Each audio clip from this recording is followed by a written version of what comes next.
முதலாவது பாடத்தை நாம பார்க்க போறோம். லெசன் 1, தி மாஸ்டர் மைண்ட். உங்களின் மோசமான குணநலனே உங்களையும் வெற்றியையும் பிரிக்கும் பலவீனம். 4 ideas on the master mind. Number 1, week personality. நம்முடைய குணநலன், நம்முடைய பர்சனாலிட்டி அப்படிங்கிறது நம்மளுடைய லைஃப்ல மிகப்பெரிய ஒரு மாற்றத்தை உருவாக்கக்கூடிய ஒரு விஷயம். நெப்போலியன் ஹில் சொல்றாரு, உங்களுடைய ஒரு மோசமான பர்சனாலிட்டி தான் உங்களையும் வெற்றியும் பிரிக்கக்கூடிய ஒரு மிகப்பெரிய ஒரு பலவீனம், வீக்னஸ் அப்படிங்கிறாரு.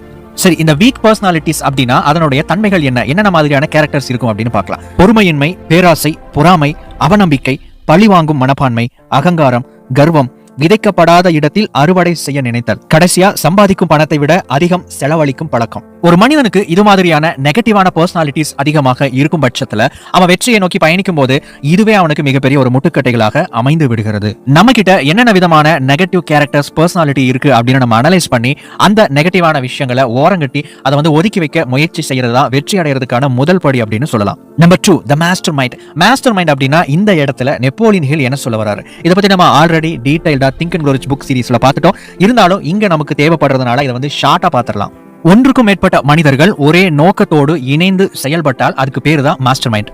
ஸ்டீவ் ஜாப்ஸ் எல்லாருக்குமே தெரியும், ஆப்பிளோட ஃபவுண்டர். ஆனா ஸ்டீவ் வாஸ்னியக்னு ஒருத்தர் இருக்கிறார். இவர் யார் அப்படிங்கிறது நிறைய பேருக்கு தெரியாது. ஆனா ஸ்டீவ் ஜாப்ஸோட ஸ்டீவ் வாஸ்னியக் இணைஞ்சதுனால தான் ஆப்பிள் அப்படிங்கிற ஒரு விஷயமே உருவாச்சு அப்படிங்கிறது தான் உண்மை. இதற்கு காரணம் என்ன அப்படின்னா, ஸ்டீவ் ஜாப்ஸ் கிட்ட நிறைய ஐடியாஸ் இருந்துச்சு, எக்கச்சக்கமான கிரியேட்டிவிட்டி, இந்த மாதிரி நிறைய விஷயங்கள் எல்லாம் இருந்துச்சு. ஆனா இது மட்டுமே ஆப்பிள் கம்ப்யூட்டர் உருவாக்குறதுக்கு போதுமானது இல்ல. அங்கதான் ஒரு என்ஜினியர் தேவைப்படுறாரு. அவர் தான் ஸ்டீவ் வாஸ்னியக். இவர் ஒரு எலக்ட்ரானிக்ஸ் இன்ஜினியர். இவரும் ஸ்டீவ் ஜாப்ஸும் ஒன்னா இணைஞ்சதுனாலதான் ஆப்பிள் அப்படிங்கிற மிக பிரம்மாண்டமான ஒரு நிறுவனம் இன்னைக்கு உருவாகி இருக்கு. இது ஒரு மாஸ்டர் மைண்ட். ரெண்டு பேரும், ஸ்டீவ் ஜாப்ஸும் ஸ்டீவ் வாஸ்னியக்கும் ஒரே நோக்கத்தோட ஒரு கம்ப்யூட்டரை உருவாக்கணும் அப்படின்னு சொல்லிட்டு ரெண்டு பேரும் ஒன்னா உழைச்சிருக்காங்க, ஒர்க் பண்ணி இருக்காங்க. அதனுடைய விளைவாகத்தான் இன்னைக்கு ஆப்பிள் அப்படிங்கிறது மிகப்பெரிய ஒரு எலக்ட்ரானிக்ஸ் கம்பெனியா, நிறுவனமா இருக்கு. Number 3, purpose of a master mind. சரி, இந்த மாஸ்டர் மைண்ட் குரூப் அப்படிங்கிற ஒரு விஷயத்தை நம்ம உருவாக்குறோம். நமக்கு நல்லா தெரிஞ்சவங்களை சேர்த்துக்கிட்டோ அல்லது நம்முடைய நண்பர்களை சேர்த்துக்கிட்டோ ஏதோ ஒரு குரூப் மாதிரி ஃபார்ம் பண்ணிக்கிட்டோம். இந்த மாதிரி ஃபார்ம் பண்ணக்கூடிய இந்த மாஸ்டர் மைண்ட் அப்படிங்கிற இந்த குரூப்போட நோக்கம் என்னவா இருக்கணும், பர்பஸ் என்னவா இருக்கணும் அப்படின்னா, பலவிதமான அறிவை ஒன்னா திரட்டணும், ஒன்னா தேக்கணும் அப்படிங்கறதா இந்த மாஸ்டர் மைண்டோட முக்கியமான நோக்கம். இப்போ உங்ககிட்ட ஒரு ஐடியா, ஒரு கோல் இருக்கு அப்படின்னு வச்சுக்கலாம். அந்த ஐடியாவை நீங்க எக்ஸிக்யூட் பண்றதுக்கு நீங்க ஒருத்தர் மட்டுமே நீங்க பாடுபட்டு இருக்கீங்க, அதற்கான ஐடியாவை நீங்க ஒருத்தர் மட்டுமே தேடிக்கிட்டு இருக்கீங்க அப்படின்னா அதற்கு சக்தி கம்மி. இதே ஒரு 4 பேர், உங்களுடைய 4 நண்பர்கள், அந்த 4 பேருமே வேறு வேறு துறையில, அதாவது உங்களுடைய இலக்கை அடையிறதுக்கு சம்பந்தப்பட்ட வேறு வேறு துறையில இருக்கக்கூடிய ஒரு ஸ்பெஷலிஸ்ட் அப்படின்னு வச்சுக்கோங்க. இப்போ நீங்க 5 பேரும் ஒன்னா சேர்ந்து நீங்க டிஸ்கஸ் பண்ணும்போது உங்களுக்கு கிடைக்கக்கூடிய ஐடியாஸ் அப்படிங்கிறது மிக பிரம்மாண்டமானதாக இருக்கும். எக்கச்சக்கமான ஐடியாஸ் உங்களுக்கு வந்துகிட்டே இருக்கும். இதுதான் மாஸ்டர் மைண்ட். இந்த மாஸ்டர் மைண்டுக்கு இன்னொரு முக்கியமான நோக்கமும் இருக்கு. அது என்ன அப்படின்னா, தாட் வைப்ரேஷன். ஒரு சில பேர் கூட நம்ம ஈஸியா பேசி பழக ஆரம்பிச்சிடுவோம். ஆனா ஒரு சில பேர் கூட பேசவே பிடிக்காது, அவங்க கூட பழகிறதுக்கே பிடிக்காது. நம்ம சொல்லுவோம் வைப்ரேஷன் மேட்ச் ஆகல அப்படின்னு சொல்லுவோம். இதுதான் நம்முடைய எண்ணங்களுக்கும் குணநலன்களுக்கும் நம்முடைய கேரக்டருக்கும் இருக்கக்கூடிய ஒரு ஆற்றல். மாஸ்டர் மைண்ட் குரூப்பை பொறுத்த வரைக்கும் ஒரு மிக முக்கியமான ஒரு ரூல் இருக்கு. அது என்ன அப்படின்னா, ஒரு குரூப்ல 1 2 3 பேர் ஜாயின் பண்றீங்க அப்படின்னா அந்த குரூப்ல இருக்கிற எல்லாத்துக்குமே ஒரே மாதிரியான ஒத்த எண்ணம் இருக்கிறவங்களா இருக்கணும், ஒரே நோக்கம் இருக்கிறவங்களா இருக்கணும். அந்த வைப்ரேஷன் மேட்ச் ஆகணும். மேட்ச் இல்ல அப்படின்னா அந்த மாஸ்டர் மைண்ட் குரூப் அப்படிங்கிறது சிறப்பாக செயல்படாது. Number 4, types of master mind. சரி, இந்த மாஸ்டர் மைண்ட் குரூப் ஃபார்ம் பண்ணா இந்த விஷயங்கள் எல்லாம் நமக்கு கிடைக்கும் அப்படின்னு பார்த்தோம். எந்தெந்த விதத்துல இந்த மாஸ்டர் மைண்ட் குரூப் அப்படிங்கறத நாம உருவாக்கிக்க முடியும் அப்படின்னா, முதலாவது அசோசியேஷன். உங்களுடைய இலக்குகள் சம்பந்தப்பட்ட விஷயங்களை டிஸ்கஸ் பண்றதுக்கான ஒரு நபர் அல்லது நபர்கள் அப்படின்னு வச்சுக்கலாம். ரெண்டாவது ஃப்ரெண்ட்ஷிப், ரொம்ப முக்கியமானது. நண்பர் வட்டாரம் அப்படின்னு வச்சுக்கலாம். நட்பு வட்டாரம் அப்படிங்கிறது மிகப்பெரிய ஒரு மாஸ்டர் மைண்ட். காரணம் என்ன அப்படின்னா, இந்த ஃப்ரெண்ட்ஷிப் அப்படிங்கிறது மற்ற எல்லா குரூப்பை காட்டிலும் மிகவும் ரொம்ப ஒரு ஆழ்ந்த ஒரு இணக்கம் இருக்கக்கூடிய ஒரு குரூப். அதனால இது ரொம்ப சூப்பரா வேலை செய்யக்கூடிய ஒரு விஷயமா இருக்கும். ஆக்சுவலி ஸ்டீவ் ஜாப்ஸும் ஸ்டீவ் வாஸ்னியக்கும் நண்பர்கள். மூணாவது பார்ட்னர்ஷிப். ஏதாவது ஒரு ப்ராஜெக்ட் அல்லது ஏதாவது ஒரு தொழில் ரீதியா நீங்க லாபம் சம்பாதிக்கணும் அப்படிங்கிறதுக்காகவோ ஏதோ ஒரு ரீசனுக்காக பார்ட்னர்ஷிப்ல ஒன்னா இணைஞ்சு நீங்க செயல்படலாம். அதுவும் ஒரு வகையான மாஸ்டர் மைண்ட். நாலாவது டீம். ஒரு கம்பெனில இருக்கக்கூடிய ஒரு டீமாக இருக்கலாம் அல்லது சேல்ஸ் டீமாக இருக்கலாம். இந்த மாதிரி ஒரு பர்டிகுலர் டீம், ஒரு குரூப் ஆஃப் பீப்புள் இருக்கிறாங்க அப்படின்னா, எஸ்பெஷலி அந்த குரூப் ஆஃப் பீப்புள் ஒரு ப்ராஜெக்டை நோக்கி போறாங்க அப்படின்னா அந்த டீமை ஒரு மாஸ்டர் மைண்ட் அப்படின்னு எடுத்துக்கலாம். ஆனா மாஸ்டர் மைண்டுக்கு நம்ம மேல பார்த்த அத்தனை விதிகளும் இந்த குரூப்புக்கும் இந்த டீம்ஸுக்கும் பொருந்தும் அப்படிங்கறத நீங்க நினைவில் வச்சுக்கணும். அந்த டீம்ல இருக்கிற எல்லாருமே ஒரே எண்ணத்தோடு செயல்பட்டா நிச்சயமா அந்த டீம் டாப் லெவல்ல வரும். ஆனா வைப்ரேஷன் மேட்ச் மிஸ் ஆகுது, அவங்களுக்குள்ள கருத்து வேறுபாடுகள் நிறைய இருக்கு அப்படின்னா அந்த டீம் பெர்ஃபார்மன்ஸ்ல மிகப்பெரிய அளவை வெளிப்படுத்தாது. 5வது எம்ப்ளாயிஸ். ஆமா, நீங்க ஒருத்தங்களை வேலைக்கு வைக்கிறதன் மூலமா அதையே நீங்க வந்து ஒரு மாஸ்டர் மைண்டா கூட மாத்திக்க முடியும். ஒரு முறை ஹென்றி ஃபோர்ட பத்தி ஒரு பத்திரிகையாளர் இப்படி எழுதிட்டார். ஹென்றி ஃபோர்டு வந்து மிகப்பெரிய ஒரு அறிவாளி எல்லாம் கிடையாது, அவருக்கு எதுவுமே தெரியாது அப்படிங்கிற மாதிரி அவர் கொஞ்சம் திட்டுற மாதிரி எழுதிட்டார். இதை பார்த்த ஹென்றி ஃபோர்டு என்ன பண்றாருன்னா, கோவப்பட்டு அவர் மேல கோர்ட்ல கேஸ் போட்டார். இப்போ கோர்ட்ல வந்து கேஸ் நடந்துகிட்டு இருக்கும்போது இவருக்கு வந்து எதுவுமே தெரியாது அப்படிங்கறத நிரூபிக்கணும்னு சொல்லிட்டு ஹென்றி ஃபோர்டுக்கு எதிராக எதிர்வாதம் செய்யக்கூடிய வக்கீல் என்ன பண்றாரு அப்படின்னா, நிறைய கேள்விகளை வந்து கேட்கிறாரு. இதை பத்தி நீங்க என்ன நினைக்கிறீங்க, அதை பத்தி என்ன நினைக்கிறீங்க, இதோட ஃபார்முலா தெரியுமா, இதோட மெஷர்மெண்ட் தெரியுமா அப்படின்னு சொல்லிட்டு ரொம்ப நுட்பமான டெக்னிக்கல் கொஸ்டின்ஸ் வந்து நிறைய கேட்க ஆரம்பிக்கிறாரு. இதற்கான பதில் எதுவும் ஹென்றி ஃபோர்டுக்கு தெரியாது. ஹென்றி ஃபோர்ட் தயாரிக்கிறது என்னவோ கார் தான், ஆனா அந்த கார்ல எத்தனை பார்ட்ஸ் இருக்கு அப்படின்னா அவருக்கு தெரியாது. அது தெரிஞ்சிருக்கணும் அப்படிங்கிற அவசியமும் அவருக்கு இல்ல. இதற்கு ஹென்றி ஃபோர்ட் என்ன பதில் சொல்றாரு அப்படின்னா, நீங்க கேட்ட கேள்விக்கான பதில் எதுவும் தெரியாது, அது மட்டும் இல்லாம இன்னும் எனக்கு தெரியாத விஷயங்கள் நிறைய இருக்கு, ஆனா இதையெல்லாம் நான் தெரிஞ்சுக்கணும் அப்படிங்கிற அவசியம் எனக்கு இல்ல. இதையெல்லாம் தெரிஞ்சு வச்சிருக்கிற அத்தனை பேரையும் என் கூட நான் வச்சிருக்கிறேன்.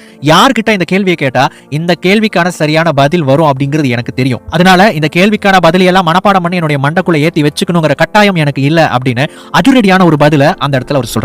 நீங்க ஒருத்தரை அல்லது பல பேரை ஹையர் பண்ணக்கூடிய ஒரு நிலைமையில இருக்கிறீங்க அப்படின்னா, நல்ல திறமை உள்ளவங்களை, நல்ல அறிவுபூர்வமான நபர்களை ஹையர் பண்ணி வச்சுக்கோங்க. அதுவே ஒரு மிகப்பெரிய ஒரு மாஸ்டர் மைண்டா செயல்படும். 6வது, குரூப்ஸ். நீங்க ஏதாவது ஒரு அமைப்புல ஒரு உறுப்பினரா இருக்கிறதன் மூலமா கூட நீங்க ஒரு மாஸ்டர் மைண்டை உருவாக்க முடியும். இந்த மாதிரி எக்கச்சக்கமான குழுக்கள், எக்கச்சக்கமான குரூப்ஸ் வந்து இருக்கு. இந்த வீடியோவை பார்த்துட்டு இருக்கிற எத்தனையோ பேர் உங்களுக்கே தெரியாம அந்த மாதிரி ஏதாவது ஒரு குரூப்ல நீங்க ஒரு மெம்பரா இருப்பீங்க. அது ஒரு யோகா சென்டராக இருக்கலாம், ஒரு மெடிடேஷன் சென்டராக இருக்கலாம், அல்லது வழிபாட்டு தலமாக இருக்கலாம், எப்படி வேணா இருக்கலாம். இதுவும் ஒரு மாஸ்டர் மைண்ட் அப்படிங்கறத ஞாபகம் வச்சுக்கோங்க. ஏன்னா அங்கேயும் நிறைய மனிதர்கள் இருக்கிறாங்க, அவங்களுக்கும் நிறைய எண்ண ஓட்டங்கள், வைப்ரேஷன்ஸ் இருக்கு. அந்த வைப்ரேஷன்ஸோட நீங்க ஒன்னா இணையறீங்க.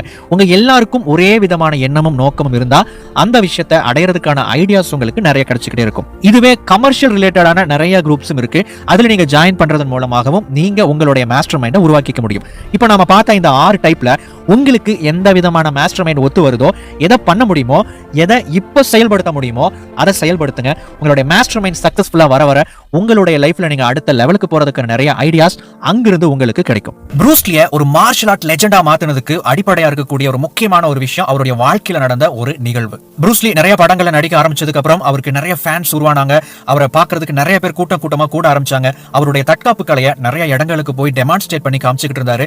அதே சமயம் இன்னொரு பக்கம் பாத்தீங்கன்னா, ப்ரூஸ் லீக்கு உண்மையாகவே ஸ்கில்ஸ் இருக்கா, நிறைய பேர் நினைக்கிற மாதிரி இவருக்கு அந்த அளவுக்கு இவர் வந்து ஸ்ட்ராங்கான ஒரு ஆள் தானா, இவர் கூட சண்டை போட்டு பார்க்கலாம் அப்படின்னு சொல்லிட்டு இவர் கூட சண்டை போட்டு பார்க்கறதுக்கும் டெஸ்ட் பண்றதுக்கும் இன்னொரு கூட்டமும் தயாராகவே இருந்துச்சு. ஒரு நாள் ப்ரூஸ் லீக்கு ஒரு லெட்டர் வருது. அந்த லெட்டர் வாங் ஜாக்மேன் அப்படிங்கிறவர்கிட்ட இருந்து வருது. இவரும் ப்ரூஸ் லீ மாதிரியே ஒரு மார்ஷல் ஆர்ட்ஸ் ஸ்கூல் வச்சு நடத்திட்டு வர்ற ஒரு மார்ஷல் ஆர்ட்ஸ் டீச்சர். ப்ரூஸ் லீ மாதிரியே வின்சுன் அப்படிங்கிற தற்காப்பு கலையில கைதேர்ந்தவர். ஆனா ப்ரூஸ் லீயோட வின்சுனுக்கும் வாங் ஜாக்மேனோட வின்சுனுக்கும் கொஞ்சம் வித்தியாசம் இருக்கக்கூடியதா இருந்துச்சு. அந்த லெட்டர்ல தான் ப்ரூஸ் லீயோட சண்டை போட விரும்புறதா வாங் ஜாக்மேன் சொல்லியிருந்தாரு. ப்ரூஸ் லீ திரும்ப ஒரு லெட்டர் எழுதி அனுப்புறாரு, நான் சண்டை போடுறதுக்கு தயார் அப்படின்னு சொல்லிட்டு. ஒரு மாசத்துக்குள்ளேயே ப்ரூஸ் லீயும் வாங் ஜாக்மேனும் சண்டை போடுறதுக்கான ஒரு இடத்தை தேர்ந்தெடுத்து அவங்களுடைய சண்டையை ஆரம்பிக்கிறாங்க. ப்ரூஸ் லீ வின்சுன் அப்படிங்கிற கலையை ரொம்ப நல்லாவே கத்து வச்சிருந்தாரு. அதோடு சேர்த்து அவருடைய சொந்த ஸ்டைலையும் அதுல வந்து இன்க்ளூட் பண்ணி ரொம்ப சூப்பரா சம்திங் யூனிக்காகவும் அவருடைய தற்காப்பு கலையை வெளிப்படுத்திக்கிட்டு இருந்தாரு. அது ரொம்ப முக்கியமானது 1 inch பஞ்ச். அதாவது ஒரு ஆளை அடிச்சு வீழ்த்தணும் அப்படின்னா அதுக்கு அதிக தூரத்தை எடுத்துக்காம குறைவான தூரத்திலேயே ஒரு ஆளை வந்து அடிச்சு தூக்குறதா வந்து 1 inch பஞ்ச் அப்படிங்கிறது. இந்த மாதிரி ப்ரூஸ் லீ எக்கச்சக்கமான வித்தைகளை வச்சிருந்தாரு. இப்ப வாங் ஜாக்மேனும் ப்ரூஸ் லீயும் மோத ஆரம்பிக்கிறாங்க. பொதுவா இதுவரைக்கும் ப்ரூஸ் லீ சண்டை போட்ட சண்டைகள்ல அவருக்கு முன்னாடி இருக்கக்கூடிய நபரை ரொம்ப ஈஸியா, ரொம்ப சீக்கிரமா, வேகமா தோற்கடிச்சிருவாரு. ஆனா இந்த முறை வாங் ஜாக்மேனோட மோதும்போது அவரை ஈஸியாவோ எளிமையா தோற்கடிக்க முடியல. அவங்க 2 பேருக்கும் இடையிலான சண்டை கிட்டத்தட்ட 20 நிமிடங்கள் நீடிச்சது. ப்ரூஸ் லீக்கு பயங்கரமான கடுப்பு, பயங்கரமான கோபம், பயங்கரமான ஆக்ரோஷம். ஏன்னா இதுவரைக்கும் நம்ம மோதின அத்தனை பேரையும் ரொம்ப ஈஸியா தோற்கடிச்சிட்டோம். ஆனா இந்த பர்சனை நம்மளால தோற்கடிக்க முடியலையே அப்படிங்கிற கோபமும் ஆக்ரோஷமும் ப்ரூஸ் லீயை ரொம்ப தீவிரமா சண்டை போட வச்சது. ஆனா அந்த 20 நிமிடங்கள் வரைக்கும் ப்ரூஸ் லீயால வாங் ஜாக்மேனை தோற்கடிக்க முடியல. 20 நிமிடங்களுக்கு அப்புறம் 2 பேரும் அவங்களுடைய சண்டையை முடிச்சுக்கிட்டு அவங்க வீட்டுக்கு போயிட்டாங்க. ஆனா ப்ரூஸ் லீக்கு அன்னைக்கு நைட்டு தூக்கம் வரல. அதோடு அந்த விஷயத்தை அவரால் ஏத்துக்கவே முடியல. ப்ரூஸ் லீ நல்ல ஒரு நடிகன், ப்ரூஸ் லீ நல்ல ஒரு தற்காப்பு கலைஞன். ஆனா இந்த முறை அவருக்குள்ள நினைச்சுக்கிட்டு இருந்த அவருடைய அந்த ஒரு ஈகோ உடைக்கப்பட்டுச்சு. நம்ம தான் ஒரு பெரிய ஆள் அப்படின்னு நினைச்சுக்கிட்டு இருந்த அந்த ஒரு விஷயம் உடைக்கப்பட்டுச்சு. ஆனா ப்ரூஸ் லீ அதோட நிக்கல. நான் உண்மையாகவே ஒரு பெரிய ஆள் ஆகணும் அப்படிங்கிற ஒரு தீவிரமான எண்ணத்தை அவருடைய மனசுல அன்னைக்கு நைட்டு உருவாக்கினார். இந்த நிகழ்வுக்கு முன்னாடி வரைக்கும் இருந்தது ப்ரூஸ் லீக்கு ஒரு சாதாரண ஒரு எய்ம், மார்ஷல் ஆர்ட்ஸ் கத்துக்கணும், அதுல ஒரு நிலையை அடையணும் அப்படிங்கிற சாதாரணமான ஒரு எய்ம் இருந்துச்சு. ஆனா அந்த சண்டைக்கு அப்புறம் அவருக்குள்ள ஒரு டெஃபினட் சீஃப் எய்ம் உருவாக ஆரம்பிச்சது. தற்காப்பு கலையில எந்த அளவுக்கு நான் எந்த ஒரு பொசிஷனை அடையணும் அப்படிங்கிற ஒரு தீவிரமான இலக்குகளை, தீவிரமான கோல்ஸை அவர் செட் பண்ணார். அதுக்கப்புறம் அவருடைய பயிற்சிகளை ரொம்ப தீவிரமா, ரொம்ப பயபக்தியோடு, அர்ப்பணிப்போடு பயிற்சி பண்ண ஆரம்பிச்சாரு. நிறைய ரீசர்ச் பண்ணாரு, நிறைய சண்டை போடக்கூடிய மிகப்பெரிய வெற்றியாளர்களோ அல்லது மார்ஷல் ஆர்ட்ஸ்ல இருக்கக்கூடிய லெஜெண்டரி மார்ஷல் ஆர்டிஸ்ட ஸ்டடி பண்ணாரு, அவருடைய சொந்த ஸ்டைலை உருவாக்குனாரு. அதுக்கு பேரு ஜீட் குண்டு. ப்ரூஸ்லி இந்த அளவுக்கு அவர் செஞ்ச ரீசர்ச் காரணத்தினாலதான், அர்ப்பணிப்போடு சேர்ந்த பயிற்சியின் காரணமாகத்தான் மார்ஷல் ஆர்ட்ஸ்ல இவர் ஒரு லெஜெண்டரி மார்ஷல் ஆர்டிஸ்ட் அப்படின்னு சொல்லக்கூடிய ஒரு நிலையை அடைஞ்சிருக்கிறார். இதற்கு அடிப்படையா இருந்தது என்ன அப்படின்னா, அவர் உருவாக்கின அவருடைய டெஃபினைட் சீஃப் எய்ம், அதாவது தீர்க்கமான முக்கிய குறிக்கோள். வெற்றியாளர்கள் தங்களின் நோக்கத்தை அடைவதற்கு தீர்க்கமான முக்கிய குறிக்கோளையும் செயல் திட்டங்களையும் உருவாக்கி வைத்திருப்பார்கள். நண்பர்களே, Napoleon ஹில்லுடைய The Law of Success in 16 Lesson அப்படிங்கிற புத்தகத்தில் இருக்கக்கூடிய ஒவ்வொரு பாடத்தை ஒவ்வொரு வீடியோவா நம்ம பார்த்துட்டு வரோம். அந்த வரிசையில இது 2வது பாகம், Lesson 2, A Definite Chief Aim. இந்த வீடியோ மூலமா டெஃபினைட் சீஃப் எய்ம் என்றால் என்ன, டெஃபினைட் சீஃப் எய்மை உருவாக்குவது எப்படி, டெஃபினைட் சீஃப் எய்மை அடைவது எப்படி அப்படிங்கிற 3 தலைப்புகளை நம்ம சில விஷயங்களை நாம இன்னைக்கு பார்க்க போறோம். Number 1, definite chief aim versus aim. முதல்ல இந்த டெஃபினைட் சீஃப் எய்ம் அப்படின்னா என்ன, சாதாரண எய்முக்கும் இதுக்கும் என்ன வித்தியாசம் அப்படிங்கறத நாம முதல்ல புரிஞ்சுக்கணும். ஏன்னா எல்லாருக்குமே இலக்குகள் இருக்கு, எல்லாருக்குமே எய்ம்ஸ் இருக்கு. ஆனா இந்த டெஃபினைட் சீஃப் எய்ம் தான் சம்திங் ஸ்பெஷல். அதுதான் ப்ரூஸ்லிய தற்காப்பு கலையில ஒரு சகாப்தமா மாத்துச்சு அப்படின்னா நம்ம பார்த்தோம். அதே மாதிரி நம்முடைய லைஃப்ல இந்த டெஃபினைட் சீஃப் எய்ம் இருந்தாதான் நாம ஒரு உயர்ந்த நிலையை அடைய முடியும் அப்படிங்கிறது இப்போ உங்களுக்கு புரிஞ்சிருக்கும். சரி, சாதாரண எய்முக்கும் இதுக்கும் என்ன வித்தியாசம் அப்படின்னா 2 முக்கியமான வித்தியாசங்கள் இருக்கு. முதலாவது, ஒரு சாதாரண எய்ம் நோக்கம் அப்படிங்கிறது ஒன்றை செய்ய எண்ணிய ஒரு எண்ணம் அல்லது நோக்கம். சிம்பிளா சொல்லணும் அப்படின்னா ஒரு கோல், ஒரு இன்டென்ஷன் அப்படின்னு சொல்லலாம். ஆனா அந்த டெஃபினைட் சீஃப் எய்ம் அப்படிங்கிறது எண்ணிய நோக்கத்தை முதன்மையாக கருதி அதில் உயர் நிலையை அடைய தீர்க்கமான நோக்கம் கொள்ளுதல், firm decision அப்படின்னு சொல்லலாம். அதாவது ஒரு விஷயத்தை அச்சீவ் பண்ணணும், அந்த அச்சீவ் பண்ணணும்னு நினைக்கிற அந்த விஷயம் ஒரு பெரிய விஷயமாக இருக்கணும் அப்படின்னு சொல்லிட்டு நாம ஃபிக்ஸ் பண்றோம் பாத்தீங்களா. இந்த ஒரு விஷயத்தை ரொம்ப இம்பார்ட்டன்டா நம்ம லைஃப்ல எடுத்துட்டு செயல்படணும். அதுதான் டெஃபினைட் சீஃப் எய்ம். 2வது வித்தியாசம், ஒரு சாதாரண எய்ம் அப்படிங்கிறது ஒரு நிலையை அடைய வேண்டும் அப்படிங்கிற ஒரு எண்ணம் அல்லது நோக்கம். நான் டாக்டர் ஆகணும், நான் ஒரு ஆக்டர் ஆகணும், நான் ஒரு என்டர்பிரனர் ஆகணும், நான் ஒரு பிசினஸ் மேன் ஆகணும் அப்படின்னு சொல்லிட்டு நாம ஒரு எய்மை, ஒரு நோக்கத்தை முன்வைப்போம். இதுதான் சாதாரணமான எய்ம். நிறைய பேர், கிட்டத்தட்ட ஒரு 95% மக்களுக்கு இந்த மாதிரியான சாதாரண இலக்குகள் அல்லது நோக்கம் மட்டுமே இருக்கிறது. ஆனா அந்த டெஃபினைட் சீஃப் எய்ம் அப்படிங்கிறது ஒரு நோக்கத்தில் எந்த அளவு, எப்படி மற்றும் எப்போது அடைய வேண்டும் என்ற தீர்க்கமான எண்ணம் மற்றும் செயல் திட்டம். தீர்க்கமான முக்கிய நோக்கம் தான் என்னவாக வேண்டும் என்பதை அதீத உள்நோக்கத்தின் மூலம் தெளிவாக பிரதிபலிக்கும். Number 2, the 2 aspects of definite chief aim. ஒரு டெஃபினைட் சீஃப் எய்ம் அப்படின்னா அதுக்கு 2 முக்கியமான விஷயங்கள் இருக்கணுங்க. முதலாவது, தீவிரமான விருப்பம், burning desire. 2வது, வலிமையான நோக்கம், a strong intention.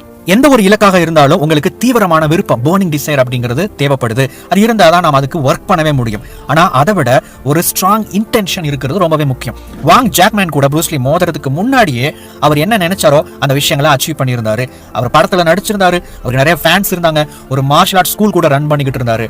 ஆனா அதை தாண்டி ஒரு படி மேல அவர் ஆல்ரெடி ஒரு உயரத்துல தான் இருந்தாரு, ஆல்ரெடி ஒரு பீக்ல தான் இருந்தாரு.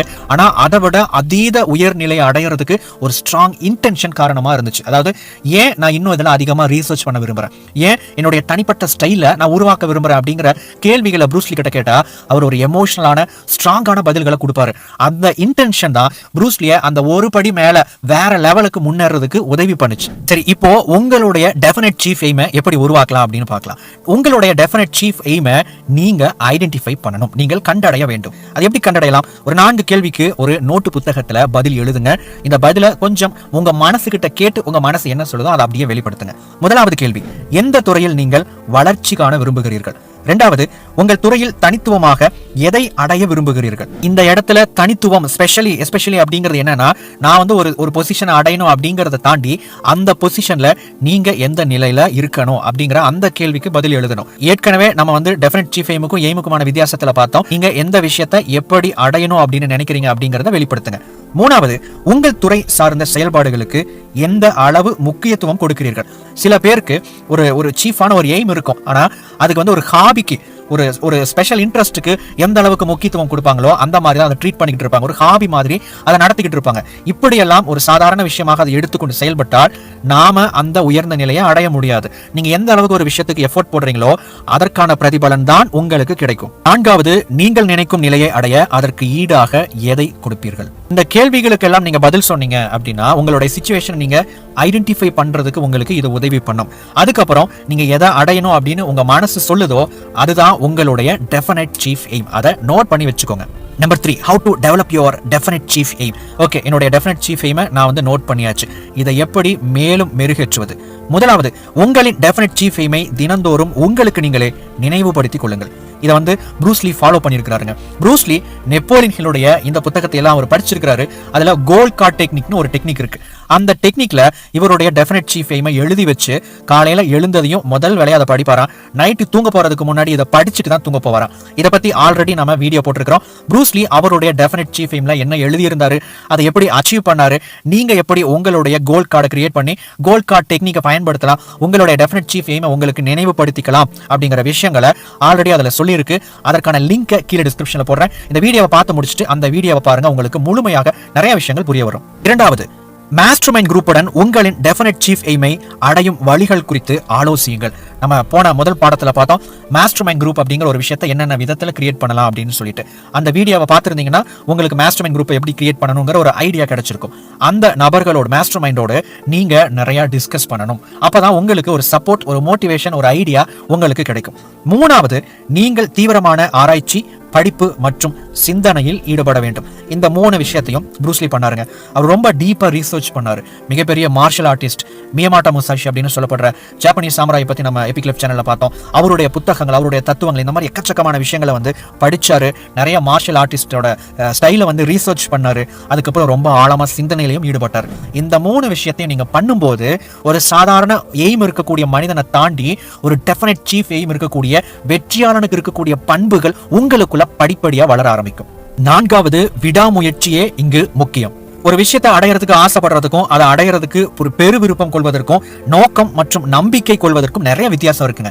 இந்த இடத்துல எக்கச்சக்கமான நபர்களுக்கு ஒரு ஆசை இருக்கும், கனவு இருக்கும். ஆனா இந்த 3 விஷயங்கள் இருக்குமா அப்படின்னா நிறைய பேர்கிட்ட இருக்காது. வெறும் ஆசையை மட்டுமே வச்சுக்கிட்டு ஒன்றும் பண்ண முடியாது. அது வந்து ஒரு ஏட்டுச்சுரக்காய், அது கறிக்கு உதவாது. அதை தாண்டி நீங்க வந்து டீப்பா ஒர்க் பண்ணா மட்டும்தான் அதை அடையிறதுக்கான வழிகள் உங்களுக்கு கிடைக்கும். ஸோ நண்பர்களே, இந்த பதிவில் டெஃபினட் சீஃப் எய்மை பத்தி பார்த்தோம். அதை எப்படி நீங்க உருவாக்கலாம் அப்படிங்கிறத பார்த்தோம். அதுக்கப்புறம் நீங்க அதை டெவலப் பண்றதுக்கு, அதில் நீங்க டெவலப் ஆகிறதுக்கு நீங்க ஃபாலோ பண்ண வேண்டிய விஷயங்கள் என்ன அப்படிங்கறதையும் நம்ம பார்த்தோம். இதை உங்களுடைய வாழ்க்கையில செயல்படுத்துங்க, வெற்றி உங்களுக்கு. Lesson 3, self confidence. பெரும்பாலும் எல்லாருக்குள்ளேயும் ஏதோ ஒரு விதமான இலக்குகள் இருக்கு அப்படின்னு சொல்லலாம். ஆனா எல்லாருமே அந்த இலக்குகளை நோக்கி பயணிக்கிறாங்களா அப்படின்னு கேட்டீங்கன்னா இல்ல. அதற்கு காரணம் என்ன அப்படின்னா, ஒரு இலக்கை நோக்கி பயணிக்கிறதுக்கு அடிப்படையாக தேவைப்படுற, வெற்றிக்கு மிகவும் அடிப்படையாக தேவைப்படுற ஒரு விஷயம் செல்ஃப் கான்ஃபிடன்ஸ், தன்னம்பிக்கை அப்படிங்கிற ஒரு விஷயம் இன்னைக்கு நிறைய பேருக்குள்ள இல்லாதது தான் அதற்கு காரணம். இந்த செல்ஃப் கான்ஃபிடன்ஸை எப்படி வளர்க்கிறது அப்படிங்கிறதுக்கான ஃபார்முலாவை தான் இந்த வீடியோ மூலமா நீங்க தெரிஞ்சுக்க போறீங்க. முதலாவது, செல்ஃப் கான்ஃபிடன்ஸ் அப்படின்னா என்ன, அதற்கான ஒரு டெஃபினிஷன் என்ன அப்படின்னு பார்த்தரலாம். உங்கள் செயல்திறன், மதிப்பு மற்றும் முடிவெடுக்கும் திறனில் வைக்கும் உறுதியான நம்பிக்கை. ஒரு மனிதன் என்னால் செயல்களை செய்ய முடியும் அப்படிங்கிற அந்த திறன் மேல நம்பிக்கையும், அடுத்தது நான் மதிப்புகளை, அதாவது வேல்யூஸை உருவாக்கக்கூடியவன், நான் மதிப்புகளை வைத்திருக்கிறவன் அப்படிங்கிற நம்பிக்கையும், மூணாவதாக நான் எடுக்கக்கூடிய முடிவுகள் சரியானதாக இருக்கும், இல்ல அதை நான் சரி செய்து விடுவேன் என்கிற நம்பிக்கை.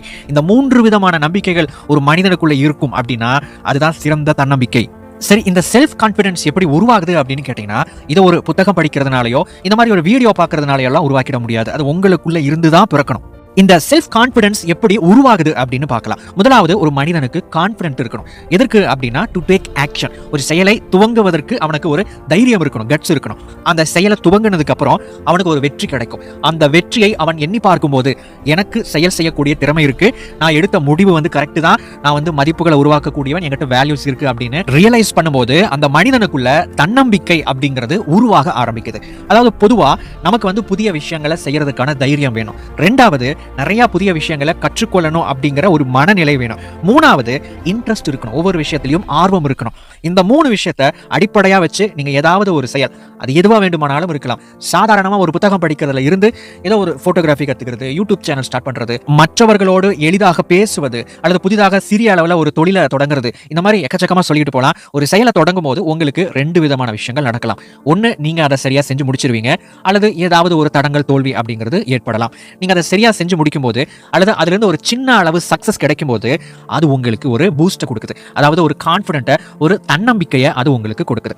இப்போ நீங்க எதுல ஃபோக்கஸ் பண்ணணும் அப்படின்னா, இந்த தன்னம்பிக்கையில தான் நீங்க ஃபோக்கஸ் பண்ணணும். ஏன்னா சில நேரத்தில் ஃபெயிலியர் அப்படிங்கிறது சகஜமான ஒன்றாக இருக்கலாம். அப்படி ஆகும்போது அதற்கு உங்களுடைய கவனத்தை கொடுக்காம, உங்களுடைய பாசிட்டிவ் சைடுக்கு, உங்களுடைய அந்த குட்டி வெற்றிக்கு நீங்க வந்து கவனத்தை கொடுக்கும்போது அது உங்களுடைய வாழ்க்கையில அதிகரிக்கும். புகழ்பெற்ற வெற்றியின் முக்கிய காரணிகளில் ஒன்று உங்கள் சொந்த தன்னம்பிக்கையை எவ்வாறு உருவாக்குவது என்பதை கற்றுக்கொள்வதுதான். ராபின் சர்மா. நண்பர்களே, இந்த வீடியோனுடைய முக்கியமான ஒரு பகுதிக்கு வந்திருக்கிறோம். நெப்போலியன் ஹில் சொல்ற தி செல்ஃப் கான்ஃபிடன்ஸ் ஃபார்முலா அப்படின்னு சொல்லப்படுற ஒரு 5 முக்கியமான கருத்துக்களை நாம இப்ப பார்க்க போறோம். இந்த 5 விஷயங்களை நீங்க ஒரு நோட்டு புத்தகத்துல எழுதி வைத்துக் கொள்ள வேண்டும். எழுதி வைத்துக் கொண்டு இதை என்ன செய்யணும், அதுல என்ன சொல்றாங்களோ அதை நீங்க ஃபாலோ பண்ணணும். அவ்வளவுதான். இந்த விஷயங்களை நீங்க முழுமையாக புரிந்து கொள்ள இந்த வீடியோ தொடரை நீங்க முழுமையாக பார்த்திருக்கிறது ரொம்பவும் அவசியம். அதனால யாராவது இந்த வீடியோவுக்கு புதியவங்களா இருந்தீங்க அப்படின்னா மற்ற பகுதிகள் பார்ட் 1 பார்ட் 2 லிங்கை கீழே டிஸ்கிரிப்ஷன்ல கொடுத்திருக்கிறேன், அதையும் சேர்த்து பார்த்துக் கொள்ளுங்கள். The self-confidence formula. வாழ்க்கையில் எனது திட்டவட்டமான நோக்கத்தின் பொருளை அடைய எனக்கு திறன் உள்ளது என்பதை நான் அறிவேன். எனவே அதை அடைவதற்கு தொடர்ச்சியான நடவடிக்கைகளை நான் எடுப்பேன் என உறுதியளிக்கிறேன். என் மனதில் இருக்கும் ஆதிக்க எண்ணமே புற உலகில் வெளிப்படுகிறது. எனது செயலே என் எண்ணத்தை வெளிப்படுத்தும் கருவி. எனவே நான் என்னவாக வேண்டும், யாராக வேண்டும் என்பதற்காக ஒவ்வொரு நாளும் 30 நிமிடங்கள் செலவிடப் போகிறேன். நான் நினைக்கும் அந்த நபராக மாற நான் எதை செய்ய வேண்டும், எப்படி சிந்திக்க வேண்டும், எப்படி நடந்து கொள்ள வேண்டும் என்பனவற்றை சிந்தித்து கற்று அதை செயல்படுத்தவும் போகிறேன். சுய பிரகடனத்தின் மூலமாக நான் நினைக்கும் எண்ணத்தை மனதில் முக்கிய சிந்தனையாக நிலைநிறுத்த முடியும் என்பதை அறிவேன். ஆதலால் ஒவ்வொரு நாளும் 10 நிமிடங்கள் எனது முக்கிய குறிக்கோள்களை என் மனதில் பதிய வைக்க செலவிடப் போகிறேன். எனது வாழ்வின் முக்கிய குறிக்கோள்களை நான் குறித்து வைத்திருக்கிறேன். அதை அடையும் வரை அதற்கு தேவையான தகுதிகளை உருவாக்கும் செயல்களை நான் நிறுத்த மாட்டேன். விடாமுயற்சியுடன் செயல்படுவேன். எந்த செல்வமும் எந்த நிலையும் நேர்மையிலும் சத்தியத்திலும் உருவாக்கப்பட்டிருக்க வேண்டும். அப்படி உருவாக்கப்படும் செல்வமும் நிலையும் நிலைக்கும் என்பதை நான் அறிவேன். ஆதலால் பிறருக்கு தீங்கிழைக்கும் செயல்கள் மூலம் என் நிலையை உயர்த்த வேண்டும் என்று நினைக்க மாட்டேன். மற்றவர்களுக்கு நன்மை அளிக்கும் விதத்தில் அவர்களை பயன்படுத்துவதன் மூலமாக நான் என் உயர்நிலையை உருவாக்குவேன். எல்லா மனிதர்களிடமும் அன்பை வளர்ப்பதன் மூலம் வெறுப்பு, பொறாமை, சுயநலம் மற்றும் சிடுமூஞ்சித்தனத்தை நான் அகற்றுவேன். ஏனென்றால் மற்றவர்களிடம் எதிர்மறையான அணுகுமுறை எனக்கு ஒருபோதும் வெற்றியை கொடுக்க முடியாது என்பதை நான் அறிவேன். மற்றவர்கள் என்னை நம்புவதற்கு நான் காரணமாவேன். ஏனென்றால் நான் அவர்களையும் என்னையும் நம்புகிறேன். நான் இந்த சூத்திரத்தில் எனது பெயரை எழுதி கையொப்பமிடுவேன். அதை நினைவகத்தில் ஒப்புக்கொள்வேன். ஒரு நாளைக்கு ஒரு முறை உறக்கச் சொல்வேன்.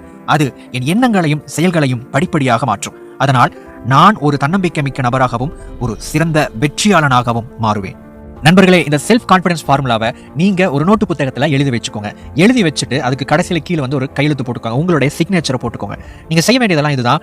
டெய்லியும் நீங்க இதை வாசிக்கணும். நீங்க இதை வாசிக்க இதுல 5 விஷயம் இருக்கு. இந்த 5 பாயிண்ட்ல இருக்கக்கூடிய ஒவ்வொரு கருத்துகளும் ஏதோ ஒரு தருணத்துல உங்களை ஊக்கப்படுத்தும், உங்களை மோட்டிவேட் பண்ணும், அல்லது உங்களுக்கு ஏதாவது ஒரு யோசனைகளை கொடுக்கும். இதை செயல்படுத்துறதன் மூலமா நிச்சயமா உங்களுக்குள்ள தன்னம்பிக்கை படிப்படியாக வளர ஆரம்பிக்கும். காரணம் என்ன அப்படின்னா, இந்த 5 விஷயத்துல அஃபர்மேஷன் மாதிரியான, அதாவது பாசிட்டிவான, உங்களை மோட்டிவேட் பண்ற மாதிரியான விஷயங்களும் இருக்கு. அதோடு நீங்க என்ன பண்ணணும், உங்களுடைய ஆட்டிடியூட் எப்படி இருக்கணும் அப்படிங்கிற விஷயங்களும் இந்த 5 பாயிண்ட்ல இருக்கிறதுனால ஆல் ரவுண்டா இது எல்லா விதத்திலையும் உங்களுக்கு இது சப்போர்ட் பண்ணும். இது lesson 4, the habit of saving. இந்த பகுதியில நெப்போலியன் ஹில் சேமிக்கும் பழக்கத்தை பத்தியும் பொதுவா ஹேபிட்ஸை பத்தியும் பேசியிருக்கிறாரு. இந்த காலத்துக்கு தகுந்த மாதிரி இந்த கருத்துக்களை கொஞ்சம் மாத்தி அமைச்சிருக்கிறேன். ஏன்னா இதை கேட்கிற உங்களுக்கு இது பிரயோஜனமா இருக்கணும் அப்படிங்கிறதுக்காக. இந்த வீடியோல இந்த புத்தகத்திலிருந்து ஒரு 20% என்னுடைய இந்த கருத்துக்கள் எல்லாம் இருந்தா நல்லா இருக்கும் அப்படிங்கிற என்னுடைய அபிப்பிராயம் வந்து ஒரு 80% வந்து கலந்து இந்த வீடியோல இருக்கக்கூடிய ஒரு கண்டென்ட்டை கொடுத்திருக்கிறேன். இப்போ the habits of saving அப்படிங்கிற பகுதியில நாம தெரிஞ்சுக்க வேண்டிய முக்கியமான சில ஐடியாஸை பார்க்கலாம். முதலாவது 3 pillars of financial independence. பொருளாதாரத்துல உங்களுடைய இலக்குகளை அடையணும் அப்படின்னாலும் சரி, தன்னிறைவு அடையணும் அப்படின்னாலும் சரி, அதுக்கு ஒரு 3 நிலைகள் இருக்குங்க. முதலாவது அதிகமான பணம் சம்பாதிப்பது, இரண்டாவது பணத்தை அதிகமாக சேமிப்பது, மூணாவது அதிகமாக பணத்தை வைத்துக் கொள்வது அல்லது பணத்தினுடைய மதிப்பை மாற்றுவது. அது வந்து ஒரு இன்வெஸ்ட்மெண்டாக இருக்கலாம், அல்லது அது ஒரு ஆசெட்டாக, ஒரு சொத்தாக இருக்கலாம், அல்லது எப்படி வேண்டுமானாலும் அந்த பணத்தை வந்து நீங்க கன்வெர்ட் பண்ணணும். இந்த 3 நிலைகள்ல இரண்டாவதாக இருக்கக்கூடிய சேவிங் மோர் மணி, அதிகமான பணத்தை சேமிப்பது அப்படிங்கிறது ரொம்ப ரொம்ப ரொம்ப ரொம்ப முக்கியமான ஒரு பழக்கம். அப்படின்னா இதுக்கு வந்து ஒரு அர்த்தம் இருக்குங்க. அதாவது இந்த பழக்கம் உங்ககிட்ட இருந்துச்சுன்னா மட்டும்தான் நீங்க அடிக்கடி அல்லது அதை ரொம்ப ஃபோக்கஸ்டா உங்களுடைய பணத்தை சேமிக்க ஆரம்பிப்பீங்க.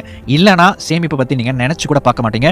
சம்பாதிப்பீங்க, செலவு பண்ணுவீங்க, வர பணம் எங்க போகுது அப்படின்னு தெரியாத ஒரு வாழ்க்கைக்குள்ள நீங்க மாட்டிக்குவீங்க. அதனாலதான் சேமிப்பு அப்படிங்கிற ஒரு பழக்கம் அப்படின்னும், நீங்க சேமிக்கிற பழக்கத்தை நீங்க ஏற்படுத்திக்கணும் அப்படின்னு இந்த பகுதியில ரொம்ப அழுத்தம் திருத்தமா சொல்லப்பட்டிருக்கிறது. இரண்டாவது, ஏழ்மை இல்லாமை மற்றும் வறுமை குறித்து பயம் அல்லது சிந்திக்கும் கெட்ட பழக்கம் ஏழ்மையே உருவாக்கும். மூன்றாவது, replace the bad habit with good habit. இந்த கெட்ட பழக்கத்தை நீங்க மாத்தி நல்ல பழக்கத்தை நீங்க உருவாக்கணும். இந்த பழக்கம் அப்படிங்கிறது இந்த இடத்துல ரெண்டு விதமா பிரிச்சுக்கலாம். முதலாவது திங்கிங், இரண்டாவது சேவிங் மணி. நாம இதுக்கு முன்னாடி பார்த்தோம் ஏழ்மையை பத்தியோ வறுமையை பத்தியோ இல்ல எனக்கு பணம் இல்லைன்னா நான் ரொம்ப கஷ்டப்படுவேன் அப்படிங்கிற அந்த நெகட்டிவ் சைடை பத்தி யோசிக்கிறதுனாலயோ பயப்படுறதுனாலயோ அது அதிகரிக்கும் அப்படின்னு பார்த்தோம். அப்போ இதுக்கு ஆப்போசிட்டா நீங்க திங்க் பண்ணணும். அது எப்படின்னா, நீங்க எப்படி பணத்தை அதிகமா உருவாக்கலாம், நீங்க எப்படி பணத்தை அதிகமா சேமிக்கலாம், எப்படி முதலீடு பண்ணலாம் அப்படிங்கிற விஷயத்தை பத்தி நீங்க அதிகமா யோசிக்க ஆரம்பிக்கணும். ரெண்டாவது பழக்கம், நீங்க பணத்தை சேமிக்க ஆரம்பிக்கணும். பணத்தை சேமிங்க அப்படின்னு சொன்ன உடனேயே உங்க மனசுல ஒரு உண்டியல் ஞாபகம் வந்திருக்கும் இல்லைங்களா? ஏன்னா நம்ம சின்ன வயசுல இருந்து பழகின சேமிப்புங்கிற ஒரே ஒரு விஷயம் என்ன அப்படின்னா, உண்டியல்ல சில்லறை காசுகளை போட்டு வைக்கிறது. ஆனா இங்க சேமிப்பு அப்படிங்கிறதுக்கு இன்னும் கொஞ்சம் ஆழமான அர்த்தங்கள் இருக்கு. முதலாவது, சேமிப்பு அப்படிங்கிறது பணத்தை பாதுகாக்கிறது. சேமிப்பு அப்படிங்கிறது தேவையில்லாத செலவுகளை தவிர்த்து அல்லது தேவையில்லாத செலவுகளை தவிர்க்கிறதுக்காக செய்யப்படுற ஒரு செயல். இதை நீங்க செய்யணும் அப்படின்னா உங்களுக்கு அவசியமில்லாத சம்பந்தமில்லாத தேவையில்லாத பொருட்களை அடிக்கடி வாங்கணும் அப்படின்னு உங்களுக்குள்ள இருந்து உருவாகிற அந்த இம்பல்ஸ், அந்த தூண்டுதலை கட்டுப்படுத்துறது. அடுத்தது, உங்களுடைய பண மதிப்பை மாற்றும் விதமாக, அதாவது ஒரு முதலீடாகவோ அல்லது ஏதாவது ஒரு ஆசெட்டாகவோ மாற்றும் விதமாக நீங்க பணத்தை உருவாக்குறதுக்காக செய்யப்படுற ஒரு செயல். இந்த மாதிரி பணத்தை சேமிப்பு அப்படிங்கிறதுக்கு நிறைய உள்ளார்ந்த அர்த்தங்கள் இருக்கு. சோ சேமிப்பு அப்படிங்கிறது பணத்தை தனியா எடுத்து வைக்கிறது மட்டும் இல்லைங்க, இத்தனை விஷயங்கள் இதுல அடங்கி இருக்கு. நான்காவது, சேமிப்பு அப்படிங்கிறது இந்த காலகட்டத்தில் ரொம்ப ஈஸியான ஒரு விஷயம் அப்படிங்கறத ஞாபகம் வச்சுக்கோங்க. எல்லாருக்குமே அக்சஸ் பண்ணக்கூடிய பேங்கை வச்சு, அதுவும் இன்னைக்கு இந்த காலகட்டத்தில் பேங்க் பாத்தீங்கன்னா எக்கச்சக்கமான ஃபீச்சர்ஸ் கொடுத்துக்கிட்டு இருக்காங்க. ஜீரோ பேலன்ஸ் மெயின்டைன் பண்ணனா போதும் அப்படிங்கிறாங்க. ஆப்லாம் வந்துருச்சு, internet banking, net banking, mobile banking எல்லாமே வந்துருச்சு. இதை பயன்படுத்தி நம்ம எளிமையா சேமிக்க முடியும். நான் தனிப்பட்ட முறையில் சேமிப்பு அப்படிங்கிற அந்த ஒரு விஷயத்துக்காக மட்டும் செய்யற ஒரு 3 மெத்தடை நான் உங்க கூட இப்போ பகிர்ந்துக்க போறேன். முதலாவது, ஆர்டி, ரெக்கரிங் டெபாசிட். இது எல்லாத்துக்குமே தெரிஞ்ச ஒரு விஷயம் தான். இன்டர்நெட் பேங்கிங், நெட் பேங்கிங்கை பயன்படுத்தி ஈஸியா நீங்க இந்த விஷயத்தை பண்ணலாம். அதாவது மாதம் ஒரு குறிப்பிட்ட ஒரு தொகையை ரெக்கரிங் மூலமா, அதாவது ஒவ்வொரு மாசமும் அந்த குறிப்பிட்ட தேதியில இந்த பணத்தை என்னுடைய சேவிங் அக்கௌண்ட்ல இருந்து இந்த டெபாசிட் அப்படிங்கிற அக்கௌண்ட்டுக்கு இந்த பணம் ஆட்டோமேட்டிக்கா மாறிக்கிட்டே இருக்கும். இதை நான் ஒரு தடவை செஞ்சுட்டேன் அப்படின்னா இது தொடர்ச்சியா நான் எவ்வளவு மாதங்களுக்கு நான் அதை வச்சிருக்கிறேனோ, 3 மாதமோ 6 மாதமோ எவ்வளவு செட் பண்ணிருக்கிறேனோ அந்த மாதம் வரைக்கும் இது அந்த பணத்தை எடுத்துக்கிட்டே இருக்கும். இதுக்கு வட்டியும் கிடைக்கும். ஆனா என்னுடைய நோக்கம் அப்படிங்கிறது அதுல இருந்து வட்டி வாங்குறது கிடையாது. அந்த வட்டி ரொம்ப கம்மியான ஒரு வட்டி தான், அதிகமான வட்டி எல்லாம் கிடையாது. அப்போ என்னுடைய நோக்கம் என்னன்னா, என்னுடைய பணத்தை மாதம் குறிப்பிட்ட அளவு ஒதுக்கி வைக்கணும், எடுத்து வைக்கணும், அதுவும் பாதுகாப்பா எடுத்து வைக்கணும், செலவு பண்ணக்கூடாது, ஈஸியா நான் அதில் கை வைக்க கூடாது அப்படிங்கறதுக்காக இந்த முறையை நான் கையாள்வேன். பெரும்பாலும் எனக்கு ஒரு குறிப்பிட்ட தொகையை அடையணும், அதாவது ஃபைனான்ஷியல் கோல் இருக்கு, ஏதாவது ஒரு விஷயம் வாங்கணும் அப்படிங்கிறதுக்காகவோ அல்லது ஏதாவது ஒரு இன்வெஸ்ட்மெண்ட் பண்ணணும், அதுக்கு ஒரு பணத்தை சேமிக்கணும் அப்படிங்கிறதுக்காகவோ இந்த மெத்தடை நான் யூஸ் பண்ணுவேன். ரெண்டாவது, SIP, சிஸ்டமேட்டிக் இன்வெஸ்ட்மெண்ட் பிளான். இது ஒரு mutual fund method. Mutual fund மூலமா நீங்க பணத்தை ஒரு குறிப்பிட்ட தொகையை மாதம் நீங்க எடுத்து வச்சுக்கிட்டே இருக்கலாம். அது 1000 இருக்கலாம், 2000 இருக்கலாம், 10,000 இருக்கலாம். உங்களுக்கு எது வசதி வாய்ப்பாக இருக்கோ அதை எடுத்து வச்சுக்கிட்டு நீங்க ஒரு குறிப்பிட்ட வருடங்களுக்கு நீங்க அதை அப்படியே பணத்தை போட்டுக்கிட்டே வரணும். இதுக்கு உங்களுக்கு பணம் கிடைக்கும். பணத்தோடு சேர்த்து அந்த பணம் எந்த அளவுக்கு டெவலப் ஆகுதோ அந்த பணமும் உங்களுக்கு கிடைக்கும். சிம்பிளா சொல்லணும் அப்படின்னா இதுதான் SIP அப்படிங்கிற மெத்தட். அதாவது மொத்தமா பணத்தை கொண்டு போய் முதலீடு பண்றதுக்கு முடியாதவங்க மாதம் ஒரு குறிப்பிட்ட தொகையை முதலீடு பண்ணி ஒரு பெரும் தொகையை சேர்ப்பது சிஸ்டமேட்டிக் இன்வெஸ்ட்மெண்ட் பிளான். ஆனா இதுல ஒரு ரிஸ்க் இருக்கு. இது ஷேர் மார்க்கெட் மூலமா இயங்குறதுனால ஷேர் மார்க்கெட்ல என்னென்ன ரிஸ்க் இருக்கோ அதே ரிஸ்க் இங்கேயும் இருக்கு அப்படிங்கறத ஞாபகம் வச்சுக்கோங்க. இதுல என்னதான் ரிஸ்க் இருந்தாலும் இந்த ரிஸ்கை என்னால எடுக்க முடியும் அப்படிங்கிற அளவுக்கு மட்டும்தான் நான் எடுத்திருக்கேன். அதோடு எந்த அளவுக்கு இதுல ரிஸ்க் இருக்கோ அந்த ரிஸ்கை நான் ஏத்துக்கவும் தயார் அப்படிங்கிற மனநிலையோடு தான் இந்த SIP அப்படிங்கிற மெத்தடை நான் பயன்படுத்திக்கிட்டு இருக்கிறேன் அப்படிங்கறத நான் இங்க சொல்லிக்கிறேன். அடுத்தது, temporary FD, fixed deposit. Fixed deposit அப்படின்னா ஒரு குறிப்பிட்ட தொகையை எடுத்து டெபாசிட் பண்ணி வச்சிரும், அதே பேங்க் மூலமா. சோ இதுக்கும் வட்டி கிடைக்கும். ஆனா வட்டி அவ்வளவு பெருசா இருக்காது. இது எதற்காக இதை நான் யூஸ் பண்ணுவேன் அப்படின்னு கேட்டீங்கன்னா, ஒரு குறிப்பிட்ட தொகையை ஒரு குறிப்பிட்ட நாள் வரைக்கும் நான் என்னுடைய கைப்படாம பாதுகாப்பா வச்சிருக்கணும் அப்படிங்கிற அந்த ஒரு நோக்கத்துக்காக, அது பாதுகாக்கிறதுக்காக நான் வச்சிருப்பேன். ஒரு குறிப்பிட்ட டைமுக்கு அப்புறம் அந்த பணத்தை ஏதாவது ஒரு விதத்துல பயன்படுத்தணும் அப்படின்னு வரும்போது அதை க்ளோஸ் பண்ணி அதை எடுக்கணும் அப்படிங்கறதுக்காக இந்த ஃபிக்ஸ்ட் டெபாசிட் அப்படிங்கிற விஷயத்தை நான் யூஸ் பண்ணிக்கிட்டு இருக்கிறேன். பொதுவா இதெல்லாம் நம்ம ஈஸியா ஓபன் பண்ணி ஈஸியா க்ளோஸ் பண்ண முடியும் அப்படிங்கிற நெட் பேங்கிங் மூலமாகவும் மொபைல் பேங்கிங் மூலமாகவும் தான் இதை பயன்படுத்திக்கிட்டு இருக்கிறேன். ஸோ இந்த மாதிரியான முறைகள் இன்னும் நிறைய இருக்கும். உங்களுக்கு தெரிஞ்ச நீங்க பயன்படுத்துற ஏதாவது மெத்தட் இருந்துச்சு அப்படின்னா கீழே கமெண்ட் செக்ஷன்ல பகிர்ந்துக்கோங்க. நம்முடைய நண்பர்களுக்கு அது பிரயோஜனமாக இருக்கும். நண்பர்களே, சேமிக்கும் பழக்கம் அப்படிங்கிறது ரொம்ப முக்கியமானது அப்படிங்கிறத நம்ம பார்த்தோம். சேமிப்பு அப்படிங்கிறது ரொம்ப எளிமையானது அப்படிங்கிறதையும் நம்ம பார்த்தோம். நீங்க செய்ய வேண்டியதெல்லாம் சேமிப்பு அப்படிங்கிற அந்த செயலை தொடங்குறது தான். தொடங்குங்க, நிச்சயமா உங்களுடைய வாழ்க்கை வளம் பெறும். Lesson 5, initiative and leadership. நீங்க வெற்றி அடைகிறதுக்கு மிகவும் அடிப்படையாக தேவைப்படுற பண்புகள்ல முக்கியமானது லீடர்ஷிப், தலைமைத்துவம். நீங்க ஒரு பெரிய கூட்டத்தை வழி நடத்தணும் அப்படின்லாம் அவசியம் இல்லைங்க. உங்களை நீங்க வழி நடத்தணும். உங்களுடைய வாழ்க்கையை நீங்க டிசிப்ளினா வழி நடத்தணும். நீங்க எங்க போகணும், என்ன பண்ணணும், என்னென்ன முடிவுகளை எடுக்கணும் அப்படிங்கிற அந்த விஷயங்களை தலைமைத்துவம் அப்படிங்கிற அந்த சிறந்த ஒரு பண்போடு நீங்க உங்களுடைய வாழ்க்கையை உங்களை நீங்க வழி நடத்தணும். அப்படி வழி நடத்தும் போது நீங்க நினைக்கிற அந்த இலக்குகளுக்கு போய் சேர முடியும். 6 qualities for achieving லீடர்ஷிப். இப்போ இந்த தலைமை பண்பு அப்படின்னு சொல்றோம் இல்லைங்களா, இதை வளர்த்துக்கிறதுக்கு நீங்க பின்பற்ற வேண்டிய அல்லது உங்களுக்கு இருக்க வேண்டிய 6 முக்கியமான அம்சங்கள் என்ன அப்படிங்கறத பார்க்கலாம். முதலாவது செல்ஃப் கான்ஃபிடன்ஸ், தன்னம்பிக்கை. முதல்ல உங்களை நீங்க நம்பினாதான் உங்களை சுத்தி இருக்கிற எல்லாரும் உங்களை நம்புவாங்க. ஏன்னா நம்முடைய பிரதிபலிப்பு தான் நம்ம சுத்தி இருக்கக்கூடிய மற்ற நபர்கள். நாம எப்படி நடந்துக்கிறோம், நமக்குள்ள என்னென்ன விஷயங்கள் இருக்கு அப்படிங்கறத ஜஸ்ட் அவங்க ஒரு கண்ணாடி மாதிரி பிரதிபலிக்கிறாங்க, அவ்வளவுதான். அப்போ உங்களை நீங்க சரி செஞ்சா, உங்களை நீங்க நம்புனா மற்றவங்க உங்களை நம்புவாங்க, மற்றவங்க உங்ககிட்ட சரியா நடந்துக்குவாங்க. இந்த தன்னம்பிக்கையை பத்தி நம்ம போன பதிவுகளில் ஏற்கனவே பார்த்துருக்கிறோம். அதனால நீங்க யாராவது அதை பார்க்கணும் அப்படின்னு நினைச்சீங்க அப்படின்னா அதற்கான லிங்கை நான் கீழே டிஸ்கிரிப்ஷன்லையும் கமெண்ட் செக்ஷன்லையும் கொடுக்குறேன். அதை கிளிக் பண்ணி இந்த வீடியோ முடிஞ்சதுக்கு அப்புறம் அதை பாருங்க. ரெண்டாவது இனிஷியேட்டிவ். ஒரு விஷயத்தை ஆரம்பிக்கணும், ஒரு விஷயத்தை தொடங்கணும். இன்னைக்கு நிறைய பேர் ஏதாவது ஒரு புது முயற்சியை தொடங்குறதுக்கு எக்கச்சக்கமான காரணங்களை சொல்லிக்கிட்டு இருக்கிறாங்க. நண்பர்களே, அந்த காரணங்களை எல்லாம் ஓரம் கட்டி வச்சுக்கிட்டு நீங்க எந்த அளவுக்கு அதிகமான செயல்களை துவக்குகிறீர்களோ அந்த அளவுக்கு உங்களுக்கு அனுபவமும் அறிவும் கிடைக்கும். நம்ம ஒரு விஷயத்தை புதுசாக செய்யவே இல்லை அப்படின்னா நம்ம தவறுகளே செய்ய மாட்டோம். நம்ம தவறுகளே செய்யல அப்படின்னா நம்ம எதையுமே கத்துக்க மாட்டோம். நம்ம கத்துக்கவே இல்லை அப்படின்னா நம்ம எங்க இருக்கிறோமோ அதே இடத்துலயே ஸ்ட்ரக் ஆயிருவோம். நண்பர்களே, உங்களுடைய மனசுல ஏதாவது ஒரு புது முயற்சியை துவக்கணும் அப்படின்னு உங்களுக்குள்ள ஏதாவது ஒரு எண்ணம் இருந்திருக்கும். ஆனா பலதரப்பட்ட காரணங்கள்னால அதை நீங்க ஸ்டார்ட் பண்ணாமையே விட்டுருப்பீங்க. அதற்கான சூழல் அமையாம இருக்கிறது, அதற்கான சாத்தியக்கூறுகள் வாய்ப்புகளே இல்லாம இருக்கிறது அப்படிங்கிற காரணங்களை விட்டுட்டு உங்களால ஏதாவது ஒரு படி அதற்கான முயற்சியை எடுக்க முடியும் அப்படின்னா, அட்லீஸ்ட் 1% அதற்கான முயற்சியை எடுக்க முடியும் அப்படின்னா தயவு செஞ்சு தாராளமா அந்த முடிவுகளை எடுங்க. அது உங்களுக்கு அடுத்தடுத்து என்னென்ன விஷயங்களை செய்யணும் அப்படிங்கிறது அது உங்களுக்கு கற்றுக் கொடுக்கும். ஒரு விஷயத்தை செஞ்சதுக்கு அப்புறம் அது முடியல அப்படின்னு சொல்லுங்க, செய்யாமையே அது முடியாது அப்படின்னு சொல்லாதீங்க. மூன்றாவது டிசிஷன் மேக்கிங், சரியான முடிவுகளை எடுக்கணும். இந்த முடிவெடுத்தல் அப்படிங்கிறது லீடர்ஷிப்ல ரொம்ப முக்கியமான ஒரு பண்பு. நீங்க முடிவெடுக்கணும். அப்ப அதுக்கு என்ன பண்ணணும்? முடிவெடுத்து பழகணும். நாம பெரும்பாலான நேரங்களில் நம்ம மற்றவங்க யாரோ ஒருத்தங்க எடுக்கிற முடிவுகளை சார்ந்து இருக்கிறோம். ஏன்னா நம்ம ரிஸ்க் எடுக்க வேண்டியதில்லை. பாருங்க, யாராவது ஒருத்தங்க அதுக்காக யோசிப்பாங்க, யாராவது அதுக்கு பொறுப்பெடுத்துக்குவாங்க, அல்லது ஏதாவது ஒரு தவறு நேர்ந்துட்டா இவங்க சொன்னதுனால தான் இந்த மாதிரி நடந்துச்சு அப்படின்னு மற்றவங்களை ஈஸியா கை காமிச்சிட முடியும் அப்படிங்கிற இந்த மாதிரியான நொண்டி சாக்குகளை காரணம் காட்டி நாம முடிவுகளை எடுக்காமையே பல நேரத்தில் வாழ்ந்து கொண்டிருக்கிறோம். நண்பர்களை, இதை மாற்றிவிட்டு நீங்க உங்களுடைய வாழ்க்கையில முடிவெடுத்து பழகுங்க. சின்ன சின்ன முடிவுகளை எடுங்க. போக போக பெரிய பெரிய முடிவுகளை எடுக்கிறதுக்கான தைரியம் உங்களுக்கு அப்பதான் கிடைக்கும். முடிவுகளே எடுக்கல அப்படின்னா முடிவுகளை எடுக்க முடியாது. நான்காவது அக்யூரேட் நாலேஜ், சரியான தெளிவான அறிவு அவசியம். அறிவே ஆற்றல் அப்படின்னு கேள்விப்பட்டிருப்பீங்க. நாம அறிவை பெருக்கிக் கொள்ள வேண்டும். ஆனா பெரும்பாலான நேரங்கள்ல நம்ம உண்மையாகவே ஒரு விஷயத்தை கத்துக்கிறோமா, ஒரு சரியான அறிவை நம்ம தேடுறோமா, சரியான அறிவை நாம் பெற்றுக்கொள்கிறோமா அப்படிங்கறதே எனக்கு கேள்விக்குறியாக இருக்கு. பெரும்பாலான நேரங்களில் நமக்கு தேவையில்லாத எக்கச்சக்கமான அறிவு நம்ம கிட்ட இருக்கு. ஆனால் நமக்கு தேவையான போதுமான அறிவு கம்மியா இருக்கு. அதனால தான் இன்னைக்கு நிறைய பேர் என்ன பண்றது அப்படிங்கிற ஒரு கேள்விக்கான பதில் தெரியாமையே தேடிக்கிட்டு இருக்கிறாங்க. நண்பர்களே, உங்களுக்கு எது தேவையில்லையோ அதை தவிர்த்து விடுங்கள். எது தேவையோ அதற்கான அறிவை பெருக்கிக் கொள்ளுங்கள். உங்களுடைய ஃபீல்டு என்ன, உங்களுடைய இண்டஸ்ட்ரி என்ன, நீங்க எந்தெந்த விஷயங்கள் உங்களுக்கு முக்கியம் அப்படிங்கிறது முதல்ல உங்களுக்கு தெளிவா தெரியணும். ரெண்டாவது, அது சார்ந்த அறிவை நீங்கள் பெருக்கிக் கொண்டே போகணும். அதை எப்படி பண்றது?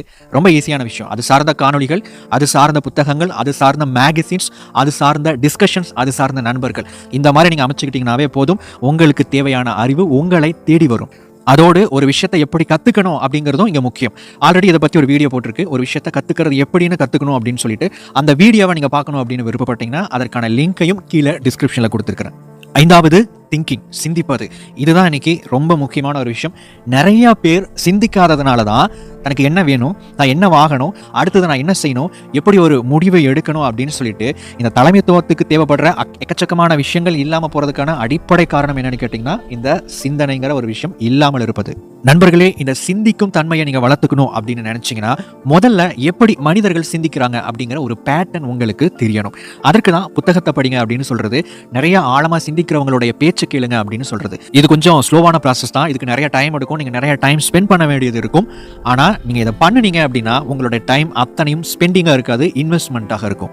ஆறாவது, never show fear or hesitation. தயக்கத்தையோ பயத்தையோ வெளிக்காட்டாதீர்கள். காரணம் என்ன அப்படின்னா, நாம தலைமைத்துவத்தோடு இருக்கும்போது நாம பயப்படுறோம், நாம ஒரு தயக்கம் காட்டுறோம் அப்படிங்கிறத மற்றவங்களோ அல்லது நீங்க தயக்கம் காட்டுறீங்க, நீங்க பயப்படுறீங்க அப்படிங்கிறத நீங்களே உணரும்போது உங்க மேல இருக்கக்கூடிய உங்களுடைய நம்பிக்கை, அதாவது தன்னம்பிக்கை அப்படிங்கிறது சரிய தொடங்கும், குறைய தொடங்கும். நண்பர்களே, இந்த 2 விஷயத்தை ஒதுக்கி வச்சுட்டு முடிவெடுக்க ஆரம்பிங்க, துணிந்து செயல்பட ஆரம்பிங்க. நிச்சயமா நீங்க ஒரு நல்ல தலைவனாக வளர முடியும். தலைமைத்துவம் அப்படிங்கிறது ஓவர் நைட்ல ஒரே நாள்ல உருவாகிற விஷயம் இல்ல, படிப்படியாக கட்டப்படுகிற பல அடுக்குமாடி கட்டிடம். அதனால நீங்க பொறுமையா தான் இதை கட்டியாகணும்.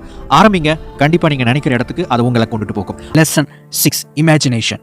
நண்பர்களே, உங்க எல்லாருக்குமே கற்பனை அப்படின்னா என்ன அப்படிங்கிறது எல்லாத்துக்குமே தெரியும். அதே சமயம் நீங்க எல்லாருமே கற்பனை பண்ணிக்கிட்டு தான் இருப்பீங்க. ஆனா இந்த வீடியோல ஷார்ட்டா அட் த சேம் டைம் கொஞ்சம் ஆழமா இந்த கற்பனை அப்படிங்கிறது எப்படி செயல்படுது, உங்களுடைய வாழ்க்கையில இந்த கற்பனை அப்படிங்கிற விஷயத்த சரியா எப்படி பயன்படுத்தலாம் அப்படிங்கிறதுக்கான சில யோசனைகளை நாம பார்க்க போறோம். இந்த வீடியோவை ஒரு கோட்டோட ஆரம்பிக்கலாம். Good artist copy, great artist steal. அதாவது ஒரு நல்ல கலைஞன் அப்படிங்கிறவன் வந்து காப்பி அடிப்பான் மற்றவங்களை பார்த்து, ஆனால் அந்த கிரேட் ஆர்டிஸ்ட் அப்படிங்கிறவன் திருடிவான் அப்படின்னு சொல்லிட்டு ஒரு கோட் இருக்குங்க. அப்போ கிரேட்டஸ்ட் ஆர்டிஸ்ட் எல்லாமே, மிகப்பெரிய கலைஞர்கள் எல்லாருமே திருடுறாங்களா அப்படின்னு கேட்டிங்கன்னா அதனுடைய இந்த கோட்டோட விளக்கம் அது கிடையாது. இதனுடைய மீனிங் என்ன அப்படின்னா, ஒரு நல்ல கலைஞன் பிற கலைஞர்களின் மையத்தை புரிந்து கொண்டு தன்னுடைய நடையில் அதை வெளிப்படுத்துவான். இந்த கற்பனை அப்படிங்கிற ஒரு விஷயம் வெறும் கலையில மட்டும்தான் இருக்கா அப்படின்னு கேட்டிங்கன்னா அப்படி கிடையாது. நீங்க அன்றாட வாழ்க்கையில ஒவ்வொரு நாளும் ஒவ்வொரு நிமிடமும் இந்த கற்பனை அப்படிங்கிற வளத்தை பயன்படுத்திக்கிட்டு தான் இருக்கிறீங்க. இது இல்லாம நீங்க வாழ்றதே கிடையாது. நீங்க எடுக்கிற ஒவ்வொரு முடிவுகளும், நீங்க செய்யற எல்லா விஷயமுமே இந்த கற்பனையை சார்ந்து தான் இருக்கு அப்படிங்கிறத புரிஞ்சுக்கோங்க. இப்போ இந்த கோட்டுக்கும் நமக்கும் என்ன சம்பந்தம் அப்படின்னு கேட்டிங்கன்னா, எப்படி ஒரு சிறந்த கலைஞன் அப்படிங்கிறவன் இன்னொரு கலைஞர்கிட்ட இருந்து ஒரு விஷயத்தை கத்துக்கிட்டு அதோட டீப்பான விஷயங்களை எடுத்து இன்ஸ்பயர் ஆகி அதை தன்னுடைய பாணியில எக்ஸ்பிரஸ் பண்றானோ, வெளிப்படுத்துறானோ, அதே மாதிரி நம்முடைய வாழ்க்கையில நம்ம செய்யக்கூடிய அன்றாட விஷயங்கள்ல நாம இன்ஸ்பயர் ஆகி அதை வெளிப்படுத்தணும் அப்படிங்கறதா நாங்க சொல்ல வர மெசேஜ். அதை செய்யணும் அப்படின்னா உங்களுக்கு 2 விஷயங்கள் தேவைப்படுது. முதலாவது, கற்பனை அப்படின்னா என்ன அப்படிங்கிறத நீங்க சரியா புரிஞ்சிருக்கணும். 2வது, அதை நீங்க சரியா பயன்படுத்தணும். கற்பனை அப்படிங்கிற வளம் உங்களுக்குள்ள சரியான விதத்துல செயல்படணும். அதை எப்படி புரிஞ்சுக்கிறது, அதை எப்படி செயல்படுத்துறது இப்ப பார்க்கலாம். முதலாவது, கற்பனை அப்படிங்கிறது என்ன செய்து அப்படின்னு கேட்டீங்கன்னா, ரீஅரேஞ்சிங் ஓல்டு ஐடியாஸ் இன் நியூ காம்பினேஷன். அதாவது பழைய யோசனைகளை புதிய முறையில செயல்படுத்தக்கூடிய விஷயத்துக்கு வந்து பாத்தீங்கன்னா இந்த கற்பனை அப்படிங்கிறது ரொம்ப முக்கியமா செயல்படக்கூடிய ஒரு கருவி. நம்ம எல்லாருமே நாம ஒரு 3 விஷயத்தை கடந்து தான் ஒரு விஷயத்தை நம்ம செஞ்சுக்கிட்டு இருக்கிறோம். அதாவது முதலாவது இம்ப்ரெஷன், 2வது இமேஜினேஷன், 3வது எக்ஸ்பிரஷன். இம்ப்ரெஷன் அப்படின்னா, இப்போ உதாரணத்துக்கு நீங்க சமைக்கிறீங்க அப்படின்னா நீங்க யாராவது ஒருத்தங்களை பார்த்து கத்துக்கிட்டு இருப்பீங்க. உங்க அம்மாவோட சமையலை பார்த்து நீங்க லேர்ன் பண்ணிருப்பீங்க, இல்ல வேற யாராவது ஒருத்தங்களுடைய சமையலை பார்த்து இன்ஸ்பயர் ஆகி அல்லது அதை பார்த்து இம்ப்ரெஸ் ஆயிருப்பீங்க. இம்ப்ரெஷன் அப்படிங்கிறது இந்த இடத்துல என்ன நான் சொல்ல வரேன் அப்படின்னா, பதிவுகளை உங்களுக்குள்ள ஏற்படுத்தி இருப்பீங்க. அந்த ரெக்கார்ட்ஸ் இருக்கு பாத்தீங்களா, அதுதான் இம்ப்ரெஷன். உங்களுக்குள்ள ஒரு விஷயத்தை இம்ப்ரெஸ் பண்றீங்க. அது அந்த டேஸ்டாக இருக்கலாம், அவங்க செய்யக்கூடிய அந்த ஸ்டைலாக இருக்கலாம், அவங்க பயன்படுத்துற சில பொருட்களாக இருக்கலாம், அந்த முறைகளாக இருக்கலாம். இது எல்லாம் உங்களுக்குள்ள இம்ப்ரெஸ் ஆகுது. 2வது, இப்போ உங்களுடைய யூனிக் ஓன் ஸ்டைல் கலக்கணும் இல்லைங்களா, அதுதான் இங்க கற்பனை அப்படிங்கிற உங்களுக்குள்ள இருக்கக்கூடிய அந்த வளம். அது செய்து ஒரு விஷயத்தை நீங்க லேர்ன் பண்ணிருக்கீங்க, இம்ப்ரெஸ் ஆயிருக்கீங்க, அது உங்களுக்குள்ள இருக்கக்கூடிய உங்களுடைய யூனிக் கேரக்டரோடு பொருந்தி ஒரு செயல்வினை அந்த இடத்துல உருவாகுது, ஒரு ரியாக்ஷன் அந்த இடத்துல வந்து உருவாக்குது. அந்த கற்பனை அப்படிங்கிற ஒரு விஷயம் என்ன பண்ணுது அப்படின்னா, நீங்க கத்துக்கிட்ட ஒரு விஷயத்த ஒரு விதமா புரிஞ்சிருக்கும், உங்களுக்கு தெரிஞ்சிருக்கிற ஒரு விஷயத்த ஒரு விதமா புரிஞ்சிருக்கும். இப்போ நீங்க என்ன பண்ணுவீங்கன்னா எக்ஸ்பிரஸ் பண்ணுவீங்க, அதாவது சமைக்க ஆரம்பிப்பீங்க. ஸோ இப்போ சமைக்க ஆரம்பிக்கும் போது நீங்க இம்ப்ரெஸ் ஆன விஷயமும் உங்களுக்குள்ள நீங்க கற்பனை பண்ணி வச்சிருக்கிற விஷயமும் ஒன்னா சேர்ந்து வெளியே வரும்போது அது ஒரு ஃபைனல் ப்ராடக்டா, அதாவது அது ஒரு உணவு, நீங்க என்ன உணவை தயாரிக்கிறீங்களோ அந்த உணவா வெளிப்படுது. அந்த உணவுக்கு ஒரு தரம் இருக்கு இல்லைங்களா, அதாவது ஒரு சுவை இருக்கு, ஒரு நிறம் இருக்கு, ஒரு மனம் இருக்கு, டேஸ்ட் முக்கியமானது அது இருக்கு. இது எல்லாம் சேர்ந்த ஒரு கலவையா வெளிப்படுது. இப்போ இந்த ஃபைனல் அவுட்புட் இருக்கு இல்லைங்களா, இந்த உணவு, இப்போ ஏதோ ஒரு விஷயம் செய்றீங்க, ஒரு பால்கோவா செய்றீங்க, அந்த பால்கோவா ரொம்ப தரமா, நல்ல டேஸ்டா, நல்ல மனமா இருக்கணும் அப்படின்னா நீங்க சரியான முறையில் இம்ப்ரெஸ் ஆயிருக்கணும். உங்களுக்குள்ள இருக்கக்கூடிய கற்பனை சரியா செயல்பட்டு இருந்துச்சுன்னா அவுட்கம் கரெக்டா சரியானதாக இருக்கும். இதுதாங்க இந்த கற்பனை மற்ற விஷயங்கள் எல்லாம் ஒன்னா சேர்ந்து செயல்படுறதுக்கான ஒரு ஃபார்முலா அப்படின்னு சொல்லலாம். இப்போ மனிதர்களை எடுத்துக்கிட்டோம் அப்படின்னா அவங்கள ஒரு 3 விதமா பிரிக்கலாம். முதலாவது வகை என்ன அப்படின்னா, எப்ப பார்த்தாலும் இம்ப்ரெஸ் பண்ணிக்கிட்டே இருப்பாங்க. அதாவது எப்ப பார்த்தாலும் ஏதாவது ஒரு விஷயத்தை கத்துக்கிட்டே இருப்பாங்க, ஏதாவது ஒரு விஷயத்தை தெரிஞ்சுக்கிட்டே இருப்பாங்க. இவங்க ஏதாவது அதை வந்து பயன்படுத்துறாங்களா அல்லது வெளிப்படுத்துறாங்களான்னு கேட்டீங்கன்னா இல்ல, ஆனா கத்துக்கிட்டே இருப்பாங்க. 2வது வகை என்ன பண்ணுவோம்னு பாத்தீங்கன்னா, எப்ப பார்த்தாலும் கற்பனை பண்ணிக்கிட்டே இருப்பாங்க. அதாவது ஓவர் திங்கிங், நிறைய விஷயங்களை யோசிச்சுக்கிட்டே, ஏதாவது ஒரு விஷயத்தை நினைச்சுக்கிட்டே, கற்பனை பண்ணிக்கிட்டே, பகல் கனவுல மூழ்கிட்டே இருப்பாங்க. 3வது வகை யாரு அப்படின்னா, எப்ப பார்த்தாலும் உழைச்சி யோசிச்சுக்கிட்டே இருப்பாங்க. அவங்க கிட்ட வந்து ஒரு இமேஜினேஷன் இருக்காது, இம்ப்ரெஸ் ஆக மாட்டாங்க, ஒரு விஷயத்தை கற்றுக்க மாட்டாங்க. அவங்களுக்கு என்ன இது வரைக்கும் தெரியுமோ அதை மட்டுமே வச்சு அவங்க மாடா உழைச்சி ஓடா தேஞ்சிக்கிட்டே இருப்பாங்க. இது 3வது வகை. ஆனால் இந்த 3 வகையை காட்டிலும் யார் ஒருத்தங்க இந்த 3 விஷயத்தையும் ஒன்றா சரியான அளவில் அதை வந்து செயல்படுத்தி பயன்படுத்துகிறாங்களோ அவங்க தான் ஒரு யூனிக்கான விதத்தில் சக்ஸஸ்ஃபுல்லாக வர முடியும். இப்போ 2வது, வாட் இஸ் இமேஜினேஷன்? கற்பனை அப்படின்னா என்ன அப்படின்னு புரிஞ்சுக்கலாம். It's a mechanism. நீங்கள் மனதை பயன்படுத்தி மனதில் செய்யும் எல்லா விதமான செயல்பாடுகளுக்கும் கற்பனை எனும் அடிப்படை ஆற்றல் ஆதாரமாக செயல்படுகிறது. சிம்பிளா உங்களுடைய மைண்ட்ல என்னென்ன நடக்குது அப்படின்னு பாத்தீங்கன்னா, நீங்க யோசிக்கிறீங்க, நீங்க சிந்திக்கிறீங்க, ஒரு காட்சியை அதாவது ஒரு பிக்சரை பாக்குறீங்க, உங்களுடைய மனசுல ஏதாவது ஒரு வீடியோ மாதிரியான விஷயங்கள் ஓடுது அப்படின்னா இது எல்லாத்துக்கும் அடிப்படையா இருக்கக்கூடியது இமேஜினேஷன். இந்த கற்பனை கிட்டத்தட்ட இசை மாதிரி தாங்க. இசை எப்படி கொத்தர கல்லையும் கத்தர குழந்தைகட்டையும் குத்தர கொலகாரங்கட்டையும் இருக்குதோ அதே மாதிரி மனசுல பல பரிமாணத்துல தெரியுது இந்த கற்பனை. இப்போ நான் இதை சொன்ன உடனேயே வடிவேலு காமெடி டயலாக் அப்படின்னு ஒரு விஷயத்தை நினைச்சிருப்பீங்க, அல்லது அந்த சீன்ஸ் உங்க மைண்ட்ல வந்து போயிருக்கும் பாத்தீங்களா? இதுவும் கற்பனை தான். இந்த கற்பனையை உங்களுடைய வாழ்க்கையில எல்லா விதத்திலும் நீங்க பயன்படுத்திக்கிட்டு இருக்கிறீங்க. அது முடிவெடுக்கிற விஷயத்துல இருக்கலாம், அல்லது ஒரு தொழில் தொடங்குறதாக இருக்கலாம், சிறப்பான ஒரு செயலாக்கத்துல இருக்கலாம், சமாளிக்கிற ஒரு விஷயத்துல இருக்கலாம், தீர்வு காணுதல், கிரியேட்டிவிட்டி, சிறப்பான கற்றல், திரைப்படம், பாடல், கலை, இலக்கியம், யூடியூப் வீடியோஸ், யூடியூப்ல நீங்க போடுற கமெண்ட் வரைக்கும் நீங்க கற்பனையை பயன்படுத்தி தான் பண்ணிக்கிட்டு இருக்கிறீங்க. எந்த ஒரு செயலை செய்யறதுக்கு முன்னாடியும் உங்களுடைய மனசுல கற்பனை அப்படிங்கிற ஒரு விஷயத்தை பயன்படுத்தி தான் ஒரு விஷயத்தை நீங்க எப்படி செய்யலாம் அப்படிங்கிற ஒரு விஷயத்தையே நீங்க வெளிப்படுத்திக்கிட்டு இருக்கிறீங்க. சரி, இப்ப இது வரைக்கும் பார்த்த இந்த ஐடியாஸ் எல்லாம் ஒன்னா கோர்வையா சேர்த்து ஒரு எக்ஸாம்பிளோட பாத்திரலாம். ஒரு நல்ல ஒரு சக்சஸ்ஃபுல்லான ஒரு பிசினஸ்மேன் இருக்கிறாரு அப்படின்னு வச்சுக்கோங்க. இந்த சக்சஸ்ஃபுல்லான ஒரு பிசினஸ்மேன் முதல்ல இம்ப்ரெஸ் ஆகி இருப்பாரு. அவர் நிறைய விஷயங்களை லேர்ன் பண்ணியிருப்பாரு, நிறைய விஷயங்களை பார்த்திருப்பாரு, கேள்விப்பட்டிருப்பாரு. இது எல்லாம் ஒன்னா சேர்ந்து அவருடைய கற்பனை திறன் இருக்கு பாத்தீங்களா, அது ஆக்கப்பூர்வமா கிடைச்ச அந்த இன்ஃபர்மேஷன், அந்த இம்ப்ரெஷன், எல்லா தகவல்களை எல்லாம், அந்த செய்திகளை எல்லாம், அனுபவங்களை எல்லாம் ஒன்னா திரட்டி பல விதத்துல கற்பனை பண்ணி ஒரு யோசனையா இவருக்கு கொடுத்திருக்கும். அந்த யோசனை ஒரு செயல் திட்டமாக மாறி இருக்கும். இதுவும் இந்த கற்பனை அப்படிங்கிற வளத்தை பயன்படுத்தி தான்.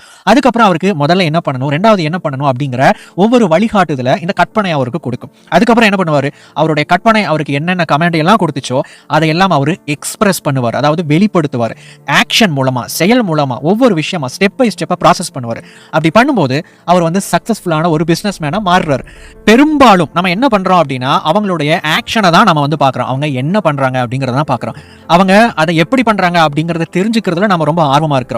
ஆனா அதை அவங்க ஏன் பண்றாங்க, அதை பண்றதுக்கு முன்னாடி அவங்களுடைய மைண்ட்ல என்னென்ன விஷயங்கள் நடந்துச்சு, அந்த மைண்டுக்குள்ள நடக்கிற விஷயத்துக்கு அடிப்படையான காரணங்கள் என்ன அப்படிங்கறத நாம சிந்திக்கிறதே இல்லை. அதுதான் இந்த இம்ப்ரெஷன், இமேஜினேஷன் அப்படிங்கிற இந்த 2 விஷயங்கள். இப்போ இந்த இமேஜினேஷன், கற்பனை அப்படிங்கிறது தான் அந்த இம்ப்ரெஷனுக்கும் எக்ஸ்பிரஷனுக்கும் நடுவில் இருக்கக்கூடிய மீடியேட்டர்.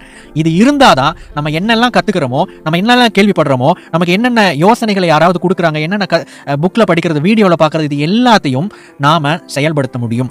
இல்ல அப்படின்னா நம்ம லேர்ன் பண்ணிக்கிட்டே இருப்போம், எதுவும் பண்ண மாட்டோம், அல்லது கற்பனை பண்ணிக்கிட்டே இருப்போம், எதுவும் பண்ண மாட்டோம், அல்லது நம்ம தேவையில்லாம ஏதோ ஒரு ஹார்ட் ஒர்க் பண்ணிக்கிட்டே இருப்போம், ஆனா நம்ம நினைக்கக்கூடிய ரிசல்ட் நோக்கி நாம பயணிக்க மாட்டோம். இப்போ இந்த 3 விஷயத்தை அலைன் பண்ணணும் அப்படின்னா முதலாவது நீங்க இந்த 3 விஷயத்தை சரியா உங்களுடைய லைஃப்ல பயன்படுத்தணும். சரி, அது எப்படி பண்றது? 3வது, 3 steps to develop imagination in a creative way. முதலாவது, the right impression. இம்ப்ரெஷன் அப்படின்னா நீங்க லேர்ன் பண்ற எல்லா விஷயங்களையும் எடுத்துக்கோங்க. அது எல்லாமே நீங்க பார்க்குற, சந்திக்கிற நபர்கள், இவங்க எல்லாமே. ஸோ இந்த மாதிரி உங்களுக்குள்ள என்னென்ன விஷயங்கள் உள்ள போகுதோ, என்னென்ன விஷயங்கள் இன்புட்டா இருக்கோ, நீங்க அன்றாடம் படிக்கக்கூடிய செய்திகள், கேள்விப்படுற செய்திகள், நீங்க பயன்படுத்துற மீடியாஸ், நீங்க பார்க்குற சேனல்ஸ், நீங்க பின்பற்றக்கூடிய இன்ஃப்ளூயன்சர்ஸ், வீடியோ கிரியேட்டர்ஸ், இந்த மாதிரி எல்லாத்தையும் எடுத்துக்கோங்க. இந்த விஷயங்கள் சரியானதாக இருக்கணும், அது வந்து ஸ்ட்ராங்கா இருக்கணும், பவர்ஃபுல்லா இருக்கணும். ஸோ ஏனாதானோ அப்படிங்கிற ஒரு விஷயமா இருந்துச்சு அப்படின்னாவோ, அல்லது அதில் எந்த ஒரு நோக்கமும் இல்லாத மாதிரியான எக்கச்சக்கமான விஷயங்கள் இருக்கு அப்படின்னாவோ நீங்க சரியா இம்ப்ரெஸ் ஆக மாட்டீங்க. ஸோ இந்த இடத்துல இம்ப்ரெஸ் ஆனா மட்டும்தான் நீங்க எக்ஸ்பிரஸ் பண்ண முடியும். ஸோ அதனால நீங்க யாரெல்லாம் உங்களை இம்ப்ரெஸ் பண்றதுக்கு அனுமதிக்கிறீங்களோ, எதையெல்லாம் அனுமதிக்கிறீங்களோ அதையெல்லாம் தயவு செய்து ரொம்ப கேர்ஃபுல்லா செலக்ட் பண்ணிக்கோங்க. 2வது, allow your mind to study how people imagine. எப்படி மக்கள் இப்படி சிந்திக்கிறாங்க, எப்படி இவங்கனால இந்த மாதிரியான ஒரு விஷயத்த செய்ய முடிஞ்சது, எப்படி இவங்கனால இப்படி பேச முடிஞ்சது, எப்படி இவங்கனால இந்த மாதிரி ஒரு சினிமா படம் எடுக்க முடிஞ்சது, அதனுடைய பின்னணி என்ன, இவங்க எப்படி யோசிச்சிருப்பாங்க அப்படின்னு சொல்லிட்டு சில மக்களை நீங்க புரிஞ்சுக்கிறதுக்கு முயற்சி பண்ணுங்க. 2வது, அது உங்களுக்குள்ள நடக்கணும் இல்லையா, அதுக்காக நீங்க என்ன பண்ணணும் அப்படின்னா நீங்க இம்ப்ரெஸ் ஆன விஷயங்களை வச்சு கொஞ்சம் யோசிக்க ஆரம்பிங்க, கொஞ்சம் கிரியேட்டிவா யோசிக்க ஆரம்பிங்க, கேள்விகள் கேட்க ஆரம்பிங்க.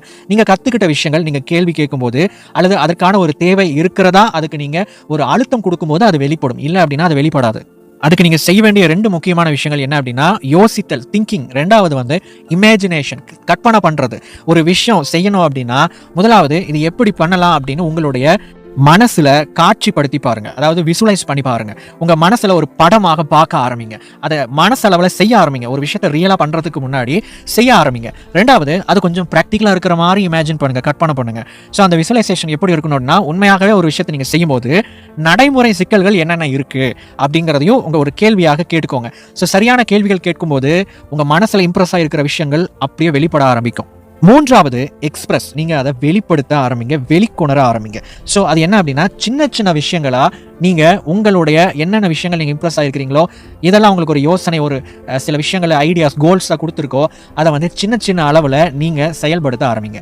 ஸோ இப்படி பண்ணும்போது என்ன நடக்கும் அப்படின்னா, நீங்க எந்த அளவுக்கு இம்ப்ரெஸ் ஆகிருக்கிறீங்க, எந்த அளவுக்கு இமேஜினேஷன் ப்ராசஸ் கரெக்டாக நடந்திருக்குது அப்படிங்கிற விஷயம் உங்களுக்கு தெரிய ஆரம்பிக்கும். அதை நீங்க சரியா பண்ணியிருக்கலாம், தவறாக பண்ணியிருக்கலாம், ஒரு அளவுக்கு சரியா பண்ணியிருக்கலாம், ரொம்ப மோசமாக பண்ணியிருக்கலாம். ஸோ ரிசல்ட் என்ன அப்படின்னு சொல்லிட்டு நீங்க ஒரு விஷயத்த இறங்கி செஞ்சு பார்த்தா மட்டும்தான் தெரியும். ஸோ முதலாவது என்னன்னா, நிறைய விஷயங்களை நீங்க ட்ரை பண்ணணும், நிறைய செயல்பாடுகளை நீங்க இறங்கணும், புது புது விஷயங்களை நீங்க செயல்முறைப்படுத்த வேண்டும். இந்த செயல்முறைப்படுத்துதல் மட்டும்தான் உங்களை அடுத்த லெவலுக்கு கொண்டுட்டு போகும். எல்லா விஷயத்தையும் கற்பனை பண்ணிக்கிட்டு இருந்தா மட்டுமோ, அல்லது எல்லா விஷயத்தை பத்தி யோசிச்சுக்கிட்டு பிளான் பண்ணிக்கிட்டு திட்டம் தீட்டி கொண்டிருந்தால் மட்டுமே அதை அடைந்து விட முடியாது.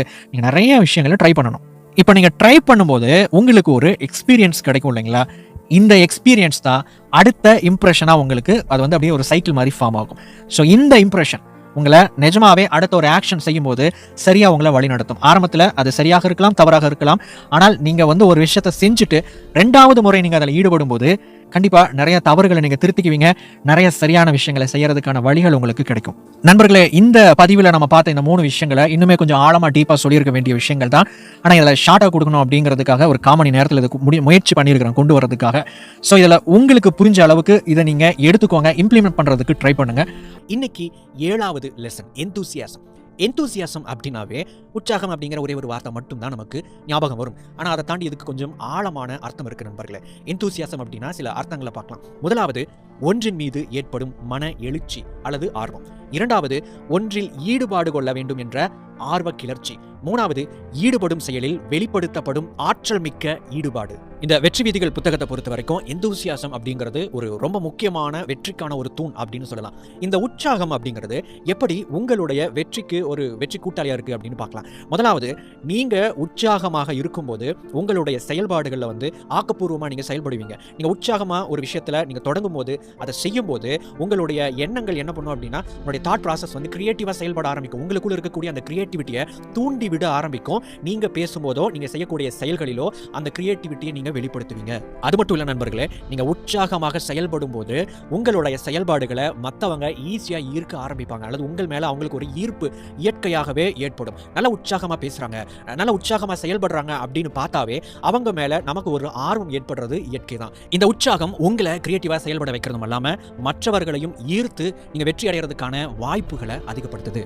சரி, இந்த உற்சாகத்தை எந்தெந்த விதத்துல வெளிப்படுத்தலாம் அப்படின்னு கேட்டீங்கன்னா 3 விதமா வெளிப்படுத்தலாம். முதலாவது, enthusiasm while speaking. அதாவது மற்றவங்களோடு நாம பேசும்போது, உரையாடும் போது, குறிப்பா நம்மளுடைய உற்சாகம் அப்படிங்கிற விஷயம் எப்படி செயல்படுதுன்னா, முதலாவது நீங்க ஒரு உரையாடல உற்சாகமா இருக்கிறீங்க அப்படின்னா நீங்க அதிகமா கேட்பீங்க. பேசுறது மட்டும் இல்ல, நம்ம உற்சாகமா ஒரு உரையாடல கலந்துக்கிறது அப்படின்னா நம்ம என்ன நினைப்போம், அதிக பிரசங்கித்தனமா நம்ம பேசுறது அப்படின்னு நினைப்போம். ஆனா நண்பர்களே, ஒரு உரையாடலோட முக்கியமான ஒரு விஷயம் என்ன அப்படின்னா, அதிகமா கேட்கறது, பேசுறது இல்ல. பேசுறதுக்கு முன்னாடி நமக்கு முன்னாடி இருக்கிறவங்க என்ன பேசுறாங்க அப்படிங்கிறத காது கொடுத்து பொறுமையா கேட்கறது வந்து ரொம்ப முக்கியம். 2வது, உற்சாகமா நம்முடைய கருத்துக்களை வெளிப்படுத்துறது.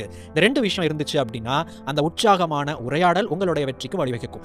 2வது, enthusiasm in action. உங்களுடைய செயல்பாடுகளில் நீங்க வெளிப்படுத்துற உற்சாகம். அது வந்து நீங்க மற்றவங்களுக்கு கொடுக்கறதா இருக்கலாம். இப்போ சில பேர் வந்து ஏதாவது ஒரு சின்ன விஷயத்தை வந்து கொடுப்பாங்க, ஒரு வார்த்தை கூட பேச மாட்டாங்க. ஆனா உற்சாகமா கொடுக்கும்போது அந்த வைப்ரேஷனை நம்மளால ஃபீல் பண்ண முடியும். இவங்க எப்படி கொடுக்குறாங்க, நல்ல மனசோட கொடுக்குறாங்களா, உற்சாகமா கொடுக்குறாங்களா, கொடுக்கணும் அப்படின்னு மனம் வந்து கொடுக்குறாங்களா அப்படிங்கிற விஷயத்தையெல்லாம் உங்களால வந்து அவங்க ஒரு வார்த்தை கூட பேசாமையே அவங்களுடைய செயல்கள் மூலமா உங்களால புரிஞ்சுக்க முடியும். அடுத்தது, நீங்க செய்யக்கூடிய வேலைகள்ல உற்சாகத்தோடு ஒவ்வொரு வேலைகளையும் செய்வது. 3வது, enthusiasm in learning. கற்றுக்கொள்வதில் உற்சாகத்தோடு கற்றுக்கொள்வது. உற்சாகத்தோடு நீங்க கத்துக்கிறீங்க அப்படின்னா நீங்க ஆர்வத்தோடு செயல்படுவீங்க. உங்களுக்குள்ள அந்த ஆர்வம் அப்படிங்கிறது அதிகமான கேள்விகளை, அதிகமான தேடல்களை உருவாக்க ஆரம்பிக்கும். நீங்க அதை தேடி தேடி தேடி போய் படிப்பீங்க, லேர்ன் பண்ணுவீங்க, நிறைய கேள்விகள், டவுட்ஸ் கேட்பீங்க. இது தொடர்ச்சியா உங்களுக்கு என்ன பண்ணும் அப்படின்னா, சாதாரண சாதாரணமா ஒருத்தங்க கற்றுக்கொள்வதை விட அதிகமான அறிவை, அதிகமான நாலேஜை உங்களுக்கு கொடுக்கும்.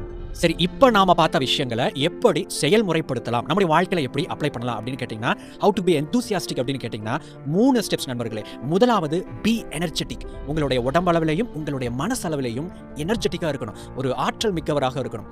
ஆற்றல் அப்படின்னா நல்லா சாப்பிடணும், ஃபர்ஸ்ட் உடம்பு வந்து ஒத்துழைக்கணும், நல்லா சாப்பிடணும், நல்ல தூக்கம் இருக்கணும், மனம் வந்து அமைதியா இருக்கணும், பரபரப்பாக படபடப்பாக இருக்கக்கூடாது. இந்த மாதிரி இருந்துச்சு அப்படின்னாவே உங்களால எந்தூசியஸ்டிக்கா இருக்கிறதுக்கு முயற்சி செய்ய முடியும். நீங்க இல்லைனா அப்படின்னா கூட. ஆனா உங்களுடைய உடம்பு ரொம்ப முக்கியம், உங்களுடைய மனம் அப்படிங்கிறது ரொம்ப முக்கியம். ரெண்டாவது, செட் யுவர் மைண்ட். உங்களுடைய மனதை, நான் இப்போ உற்சாகமா இருக்க போறேன், நான் இப்போ இந்த மீட்டிங்ல பேச போறேன், இந்த நண்பர்கிட்ட நான் வந்து பேச போறேன், இந்த இம்பார்ட்டன்டான ஒரு பிசினஸ் கால் பேச போறேன், இவங்களை நான் மீட் பண்ண போறேன், நான் உற்சாகமா இருக்க போறேன், உற்சாகமா நான் வந்து செயல்பட போறேன் அப்படின்னு சொல்லிட்டு உங்களுடைய மனதளவில் ஒரு அஃபர்மேஷன் மாதிரி இந்த மேற்கோள்களை வந்து திரும்ப திரும்ப சொல்லிக்கோங்க. நான் உற்சாகமாக செயல்பட போகிறேன், நான் உற்சாகமாக பேச போகிறேன் அப்படின்னு சொல்லிட்டு உங்க மைண்டை செட் பண்ணுங்க, மைண்ட் செட்டை செட் பண்ணுங்க. இப்போ உதாரணத்துக்கு நீங்க அடுத்த முறை இந்த வீடியோவை பார்த்ததுக்கு அப்புறம் யாராவது ஒருத்தங்க கிட்ட நீங்க பேச போறீங்க, ஃபோன் கால் பேச போறீங்க அப்படின்னா சிம்பிளா சில விஷயங்களை ஃபாலோ பண்ணி பாருங்க. அந்த ஃபோன் காலை வந்து நீங்க அவங்க ரிங் ஆயிட்டு இருக்கு அப்படின்னு வச்சுக்கோங்க, நீங்க பேசுறதுக்கு முன்னாடி ஸ்மைல் பண்ணுங்க. நல்ல உங்க பாடி லாங்குவேஜ் பாசிட்டிவா வச்சுட்டு ஒரு நல்ல ஒரு அழகான ஸ்மைல் பண்ணுங்க, ஒரு பாசிட்டிவான ஒரு ஸ்மைல் பண்ணுங்க. அந்த புன்சிரிப்பை வெளிப்படுத்திட்டு உங்களுடைய வாய்ஸை ரொம்ப ஃபோக்கஸ்டா வச்சு, உங்களுடைய மைண்டை ஃபோக்கஸ்டா வச்சு நீங்க அவங்க கூட பேச ஆரம்பிச்சு பாருங்க. அதுக்கு முன்னாடி உங்க மைண்டை, நான் இவங்க கூட உற்சாகமா பேச போறேன், நல்ல ஒரு உரையாடலை மேற்கொள்ள போறேன் அப்படிங்கறத உங்களுடைய மனதில் பதிய வச்சுட்டு அந்த ஃபோன் காலை பேசி பாருங்க. நிச்சயமா உங்களால உற்சாகமா ஒரு நபர் கூட உரையாட முடியும். மூன்றாவது, மேக் இட் a habit. இதை ஒரு பழக்கமாக்குங்கள். அடுத்த முறை நீங்க பேசும்போது நம்ம மேல சொன்ன விஷயங்களை பயிற்சி பண்ணுங்க. ஒவ்வொரு முறையும் நீங்க வந்து ஏதாவது ஒரு விஷயத்துல பேசுறதுக்கு முன்னாடி, ஒரு செயல்ல ஈடுபடுறதுக்கு முன்னாடி ஒரு முறை ஆஸ்வாசப்படுத்திக் கொள்ளுங்கள். ஒரு 5 டைம்ஸ் வந்து மூச்சை நல்லா ஆழமா உள்ள இழுத்து விட்டுட்டு உங்க மைண்டை செட் பண்ணிட்டு மனசை அமைதிப்படுத்திட்டு, நான் உற்சாகமாக செயல்பட போகிறேன், நான் உற்சாகமாக பேச போகிறேன், நான் உற்சாகமாக உரையாற்ற போகிறேன் அப்படின்னு சொல்லிட்டு உங்களுடைய மைண்டை செட் பண்ணிட்டு ஒவ்வொரு முறையும் ஈடுபட ஆரம்பிங்க. கொஞ்ச நாளுக்கு அப்புறம் இது பழக்கமாகிவிடும். ஆட்டோமேட்டிக்கா நீங்க உற்சாகமா இருக்கக்கூடிய ஒரு நபராக மாறிவிடுவீர்கள். சோ நண்பர்களே, உற்சாகமாக இருங்கள், வெற்றியை உங்கள் வசமாக்குங்கள். Lesson 8, self discipline. நண்பர்களே, இந்த பகுதிக்குள்ள போறதுக்கு முன்னாடி உங்ககிட்ட ஒரு கேள்வி. உங்களுடைய ஒரு பெரிய ஒரு இலக்கு, ஒரு மிகப்பெரிய ஒரு இலக்கு, இந்த இலக்கை நான் அடையணும் அப்படின்னு நினைக்கிற ஒரு இலக்கை மனசுல இப்போ நினைச்சுக்கோங்க. இப்ப கேள்வி, are you committed to that goal? அந்த இலக்குக்கு நீங்க உங்களை அர்ப்பணிச்சிருக்கீங்களா? அந்த இலக்கு உங்களுக்கு முக்கியம் அப்படின்னு நீங்க நினைக்கலாம். அந்த இலக்கை அடையணும் அப்படிங்கிற ஒரு ஆர்வம், ஒரு விருப்பம் உங்களுக்குள்ள இருக்கலாம். ஆனா உண்மையாகவே அந்த இலக்குக்கு நீங்க உங்களை அர்ப்பணிச்சிருக்கீங்களா? அப்படி உண்மையாகவே நீங்க அர்ப்பணிச்சிருந்தீங்க அப்படின்னா அந்த இலக்கை நோக்கி நீங்க பயணம் பண்ணிக்கிட்டு இருப்பீங்க. பெரும்பாலான நபர்களுக்கு இலக்குகள் இருக்கு, பெரிய பெரிய இலக்குகள் கூட இருக்கு. ஆனா அந்த இலக்குக்கு அவங்க தங்களை அர்ப்பணிக்கிறது கிடையாது. ஒரு இலக்கை அடையிறதுக்கு அல்லது பொதுவா வெற்றி அடையிறதுக்கு நமக்கு இருக்க வேண்டிய ஒரு மிகவும் முக்கியமான அடிப்படையான பேசிக்கான நம்பர் 1 தகுதி எது அப்படின்னு கேட்டீங்கன்னா செல்ஃப் டிசிப்ளின் அப்படின்னு தான் நான் சொல்லுவேன். ஏன்னா இந்த செல்ஃப் டிசிப்ளின், சுய ஒழுக்கம், சுய கட்டுப்பாடு இருந்தாதான் நீங்க வந்து கமிட் ஆக முடியும், அந்த இலக்குக்கு உங்களை அர்ப்பணிக்க முடியும், அந்த இலக்குக்கு தேவையான வேலைகளை நீங்க செய்ய முடியும், அந்த இலக்கை நோக்கி நீங்க பயணிக்க முடியும். இந்த சுய கட்டுப்பாடு, சுய ஒழுக்கம் அப்படிங்கிறது இல்ல அப்படின்னா நீங்க இலக்கை நோக்கி பயணிப்பீங்க, பாதியில விட்டுருவீங்க. உங்களுக்கு பெரிய பெரிய இலக்குகள் இருக்கும், ஆனா அந்த இலக்குக்கான எந்த ஒரு முயற்சியும் நீங்க ஆரம்பிக்க மாட்டீங்க. நண்பர்களே, இந்த பகுதியின் மூலமா சுய ஒழுக்கம், சுய கட்டுப்பாடு இது சார்ந்த ஒரு 3 முக்கியமான கருத்துக்களை நாம பார்க்க இருக்கிறோம். முதலாவது, self discipline is all about do's and don'ts. இப்போ உங்களுக்கு ஒரு இலக்கு இருக்குன்னு வச்சுக்கோங்க. அந்த இலக்கு அப்படிங்கிறது உங்களுடைய உடம்போட எடை குறைக்கிறது அப்படின்னு வச்சுக்கோங்க. நீங்க ரொம்ப உடல் பருமனான ஒரு நபர் அப்படின்னு வச்சுக்கோங்க. இப்போ நீங்க சில விஷயங்களை செய்யணும், சில விஷயங்களை செய்யக்கூடாது. சில உணவுகளை சாப்பிடணும், சில உணவுகளை தவிர்க்கணும். சில பயிற்சிகளை செய்யணும், சில செயல்களை நீங்க செய்யக்கூடாது. அப்போ ஒரு இலக்கை, அதாவது இந்த உடம்போட எடையை குறைக்கணும், இந்த வெயிட் லாஸ் பண்ணணும் அப்படிங்கிற இந்த கோலை அச்சீவ் பண்றதுக்கு சில டூஸ் அண்ட் டோன்ட்ஸ் இருக்கு. அதே மாதிரி தான் ஒவ்வொரு இலக்கை பொறுத்த வரைக்கும் சில விஷயங்களை நீங்க தவிர்த்தே ஆக வேண்டும், சில விஷயங்களை நீங்க செய்யவே கூடாது, சில விஷயங்களை நீங்க பிரேக்கப் பண்ணணும், சில விஷயங்களை நீங்க விடவே கூடாது. விடாப்படியா அதை செஞ்சு முடிக்கணும். எந்த தடைகள் வந்தாலும் நீங்க அதை செய்யணும். அது சோம்பேறித்தனமா இருந்தாலும் சரி, தள்ளி போடுற குணமா இருந்தாலும் சரி, இன்னைக்கு நமக்கு வந்து சரியான ஒரு மூடு இல்லைனாலும் சரி, சரியான சந்தர்ப்பம் அமையல அப்படின்னாலும் சரி, செய்ய வேண்டிய விஷயத்தை சரியா செய்யணும், செய்யக்கூடாத விஷயத்தை செய்யக்கூடாது. இரண்டாவது, stay focused and avoid destructive emotions. நம்முடைய இலக்கு அடையிறதுக்கான பயணத்தை நம்ம ஆரம்பிச்சிருப்போம், ஆனால் நம்ம பாதியிலேயே வந்து வேறு ஏதாவது ஒரு காரணத்தினால திசை திரும்பி இருப்போம். அதுக்கு காரணம் வந்து ஒரு டெஸ்ட்ரக்டிவ் எமோஷனா, ஒரு நெகட்டிவ் எமோஷன் ஒரு காரணமாக இருக்கலாம். நாம ஒரு வழியில போயிட்டு இருப்போம், திடீர்னு இன்னொருத்தங்களை பார்க்கும்போது, அச்சா இவங்க இந்த குறுக்கு வழியில போய் இவங்க முன்னேறிட்டாங்களே, அல்லது இந்த மாதிரியான ஒரு விஷயத்தை பின்பற்றி இவங்க மேலே வந்துட்டாங்க, நாம இன்னும் கீழே இருக்கிறோம் அப்படிங்கிற ஒரு எண்ணத்தின் காரணமாக நாம அவங்கள மாதிரி நடக்கிறதுக்கு முயற்சி பண்ணுவோம். அல்லது ஒரு சில நேரத்தில் இந்த பொறாமை அப்படிங்கிற எண்ணமோ, வெறுப்போ, அல்லது மனக்கசப்போ, அல்லது முக்கியமாக இந்த விரக்தி, நான் வந்து அச்சீவ் பண்ணலையே, நான் எவ்வளவோ முயற்சி பண்றேன், நான் எவ்வளவோ போராடுறேன், ஆனால் எனக்கு வந்து சக்ஸஸ் கிடைக்கல அப்படிங்கிற அந்த விரக்தியின் காரணமாக நிறைய பேர் என்ன பண்ணுவாங்கன்னா, அவங்க தொடங்கின அந்த செயலை பாதியிலேயே விட்டுருவாங்க, அல்லது ட்ராக் மாறி வேற ஒரு வழியில் வேற ஒரு தடத்தில் பயணிக்க ஆரம்பிச்சிருவாங்க. நண்பர்களே, நீங்கள் போய் சேர வேண்டிய இடத்துக்கு எது வழியோ அந்த வழியில் நீங்கள் தொடர்ச்சியாக பயணம் பண்ணிக்கிட்டு இருந்தால் மட்டும்தான் அந்த டெஸ்டினேஷனை ரீச் பண்ண முடியும். நீங்கள் போகிற பாதையில் பயமோ, போராட்டமோ, கவலைகளோ, வருத்தமோ, விரக்தியோ, பொறாமையோ அல்லது வேறு ஏதாவது ஒரு நெகட்டிவான எமோஷன் உங்களுக்குள்ள வரும்போது அதை தூக்கி ஓரமிச்சிருங்க. அந்த விஷயம் உங்களுடைய இலக்கிலிருந்து உங்களை வழி மாறி நடக்க செய்துவிடும். மூன்றாவது, self discipline is all about patience. பொறுமையாக இருப்பது இந்த சுய கட்டுப்பாட்டுக்கு ஒரு இன்றியமையாத ஒரு விஷயம். நம்ம வந்து ஒரு ஃபைனான்ஷியல் கோல் வச்சிருப்போம். நான் வந்து இவ்வளோ பணத்தை சேமிக்க போகிறேன், இந்த கட்டத்துக்கு அப்புறம் சேமித்த பணத்தை நான் முதலீடு பண்ண போகிறேன், அல்லது வேறு ஏதாவது ஒரு விஷயத்தில் நான் வந்து அந்த பணத்தை சரியான முறையில் செலவிட போகிறேன் அப்படின்னு ஒரு இலக்கு வச்சிருப்போம். அந்த இலக்கின்படியே நம்ம கொஞ்சம் பணத்தை சேமிக்க ஆரம்பிச்சிருப்போம். ஒரு கட்டத்துக்கு அப்புறம் நமக்கு இவ்வளோ பணம் சேர்ந்துருச்சு, வேறு ஏதாவது ஒரு பொருள் வாங்கணும், அல்ல வேறு ஏதாவது ஒரு விஷயத்தை பண்ணணும்னு சொல்லிட்டு நமக்குள்ள ஒரு இம்பல்ஸ் கிரியேட் ஆகும், நமக்குள்ள ஒரு தூண்டுதல் ஏற்படும். ஆனால் நமக்கு பொறுமையாக இருக்கணும். எந்த ஒரு இலக்காக இருந்தாலும் அதை அடைவதற்குன்னு ஒரு டைம் அப்படின்னு ஒன்று இருக்குது. இந்த டைம் ஒவ்வொருத்தரை பொறுத்த வரைக்கும் மாறுபடும். நான் ஒரு இலக்கை அடையிறதுக்கு எனக்கு ஒரு டைம் எடுக்குது அப்படின்னா, அதே இலக்கை அடையிறதுக்கு உங்களுக்கு வேறு மாதிரி டைம் எடுக்கும். காரணம் என்ன அப்படின்னா, அதற்கான சிச்சுவேஷன், அதற்கான தகுதிகள், அதற்கான சரௌண்டிங், அதற்கான நெட்வொர்க், இது எல்லாம் கிரியேட் பண்ணுறதுக்கு என்னென்ன விஷயங்கள் தேவையோ அந்த இன்க்ரீடியன்ஸை எல்லாத்தையும் உருவாக்குறதுக்கான ஒரு டைம் அப்படிங்கிறது நிச்சயமாக கட்டாயமாக எடுக்கும். அப்போ அது வரைக்கும் நாம் பொறுமையாக இருக்க வேண்டும். பொறுமையாக இருக்கிறோம் அப்படிங்கிறதே மிகப்பெரிய ஒரு சுய கட்டுப்பாடு தான். ஏன்னா இன்னைக்கு பொறுமை இழக்க செய்யக்கூடிய எக்கச்சக்கமான ஃபேக்டர்ஸ் நம்ம சுற்றி இருக்கு, நம்ம கூடவே இருக்கலாம். அத்தனை ஃபேக்டர்ஸையும் தாண்டி பொறுமையாக இருந்து ஜெயிப்பது உங்களுடைய கடமை. நண்பர்களே, நீங்க உங்களுடைய இலக்கில் வெற்றி அடையணும் அப்படின்னா பொறுமையா இருங்க. நெகட்டிவான எமோஷன்ஸுக்கு இடம் கொடுக்காதீங்க. எதை செய்யணுமோ அதை செய்யுங்க, எதை செய்யக்கூடாதோ அதை செய்யாதீங்க. சிம்பிளா சொல்லணும் அப்படின்னா சுய ஒழுக்கத்தோடு, சுய கட்டுப்பாட்டோடு வாழுங்கள். Lesson 9, habit of doing more than paid for. நண்பர்களே, இந்த பகுதியின் மூலமா நெப்போலியன் ஹில் சொல்ற ஒரு முக்கியமான மெசேஜ் என்னன்னா, நாம வாங்குற பணத்தை விட அதிகமான மதிப்பை உருவாக்கணும் அப்படின்னு சொல்றாரு. அப்படின்னா என்ன அர்த்தம்? இப்போ நான் ஒரு வேலைக்கு போய்கிட்டு இருக்கிறேன். நான் வந்து டெய்லியும் வந்து ஒரு 8 மணி நேரம் என்னுடைய கம்பெனியில் நான் வந்து ஒர்க் பண்ணுறேன். நான் வந்து எக்ஸ்ட்ரா ஒரு 1 மணி நேரம் நான் வந்து அந்த கம்பெனிக்கு ஒர்க் பண்ணி கொடுக்கணுமா அப்படின்னு கேட்டிங்கன்னா, இந்த இடத்துல நம்ம வந்து குவான்டிட்டி அப்படிங்கிற விஷயத்துக்கு முக்கியத்துவம் கொடுக்காம குவாலிட்டி அப்படிங்கிற விஷயத்துக்கு நம்ம முக்கியத்துவம் கொடுக்குறோம். அதாவது எப்படி இருந்தாலும் 8 மணி நேரம் செஞ்சாலும், 9 மணி நேரம் ஒரு வேலையை செஞ்சாலும், அல்லது 7 மணி நேரத்தில் செஞ்சாலும் நம்ம செய்யக்கூடிய அந்த வேலைக்கு ஒரு தரம் அப்படின்னு ஒன்று இருக்குது இல்லைங்களா? அந்த தரத்தை நாம் உயர்த்தி கொடுக்கணும். அதிகமான தரத்தை நம்ம கொடுக்கணும். நம்ம ஒரு பர்டிகுலர் வேல்யூவை கிரியேட் பண்ணுறதுக்கு நம்ம ஒரு பர்டிகுலர் அமௌண்ட் ஆஃப் மணியை நம்ம வாங்குறோம் அப்படின்னா அதை விட அதிகமான மதிப்பை நாம் கொடுக்கணும். இந்த இடத்துல வந்து பண மதிப்பு இல்லை, நாம் கொடுக்கக்கூடிய அல்லது நம்ம உற்பத்தி பண்ணக்கூடிய விஷயத்தினுடைய மதிப்பை அதிகரித்து கொடுக்கணும் அப்படின்னு சொல்கிறாரு. இப்போ உதாரணத்துக்கு நீங்கள் வாழைப்பழம் வாங்குறதுக்காக ஒரு கடைக்கு போகிறீங்க அப்படின்னு வச்சுக்கோங்க. கடைக்காரர்கிட்ட போயிட்டு எனக்கு 1 கிலோ வாழைப்பழம் கொடுங்க அப்படின்னு கேட்குறீங்க. அந்த கடைக்காரர் 1 கிலோ வாழைப்பழத்தை நிறுத்து கொடுத்துட்டு எக்ஸ்ட்ராவாக 2 வாழைப்பழத்தையும் 1 வாழைப்பழத்தையும் உங்களுக்கு கொடுக்குறாரு. அது வந்து அதிகமான மதிப்பு கொடுக்கறது அப்படின்னு எடுத்துக்கலாம். இன்னொரு விதத்தில் சொல்லணும் அப்படின்னா, அந்த கடைக்காரர் சரி நமக்கு வந்து வாழைப்பழம் வாங்குறாரு, நம்ம வந்து பணத்தை வாங்கிட்டோம், இதோட நம்ம பிஸ்னஸ் முடிஞ்சுது அப்படின்னு இல்லாமல் அவர் கூட ஒரு நட்பை உருவாக்கும் விதமாக நல்ல விதமாக வந்து பேசுறாரு அப்படின்னு வச்சுக்கோங்க. இந்த இடத்துல அந்த மதிப்பை இன்னும் அடுத்த லெவலுக்கு அவர் வந்து அதிகப்படுத்துறாரு அப்படின்னு அர்த்தம். ஒரு நடுத்தரமான ஒரு ஹோட்டல் இருக்கு, அந்த ஹோட்டலுக்கு நீங்க போறீங்க அப்படின்னு வச்சுக்கோங்க.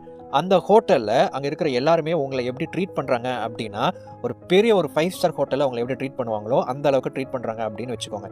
இப்போ உங்களுக்கு என்ன தோணும்? திரும்ப அந்த ஹோட்டலுக்கு போகணும் அப்படிங்கிற ஒரு எண்ணம் உருவாக்கும். காரணம் என்ன அப்படின்னா, அவங்க அதிகமான மதிப்பு கொடுக்குறாங்க. நம்ம என்ன கேட்டோமோ அந்த சாப்பாட்டை வச்சோமா, போனோமா, பில் போட்டோமா அப்படின்னு இல்லாமல் அந்த ஹோட்டலில் இருக்கிற எல்லா எம்ப்ளாயிஸ் கிட்டையும் எப்படி நம்ம வந்து நடந்துக்கணும் அப்படிங்கிறத அந்த ஓனர் வந்து சொல்லி கொடுக்குறாரு அப்படின்னு வச்சுக்கோங்க.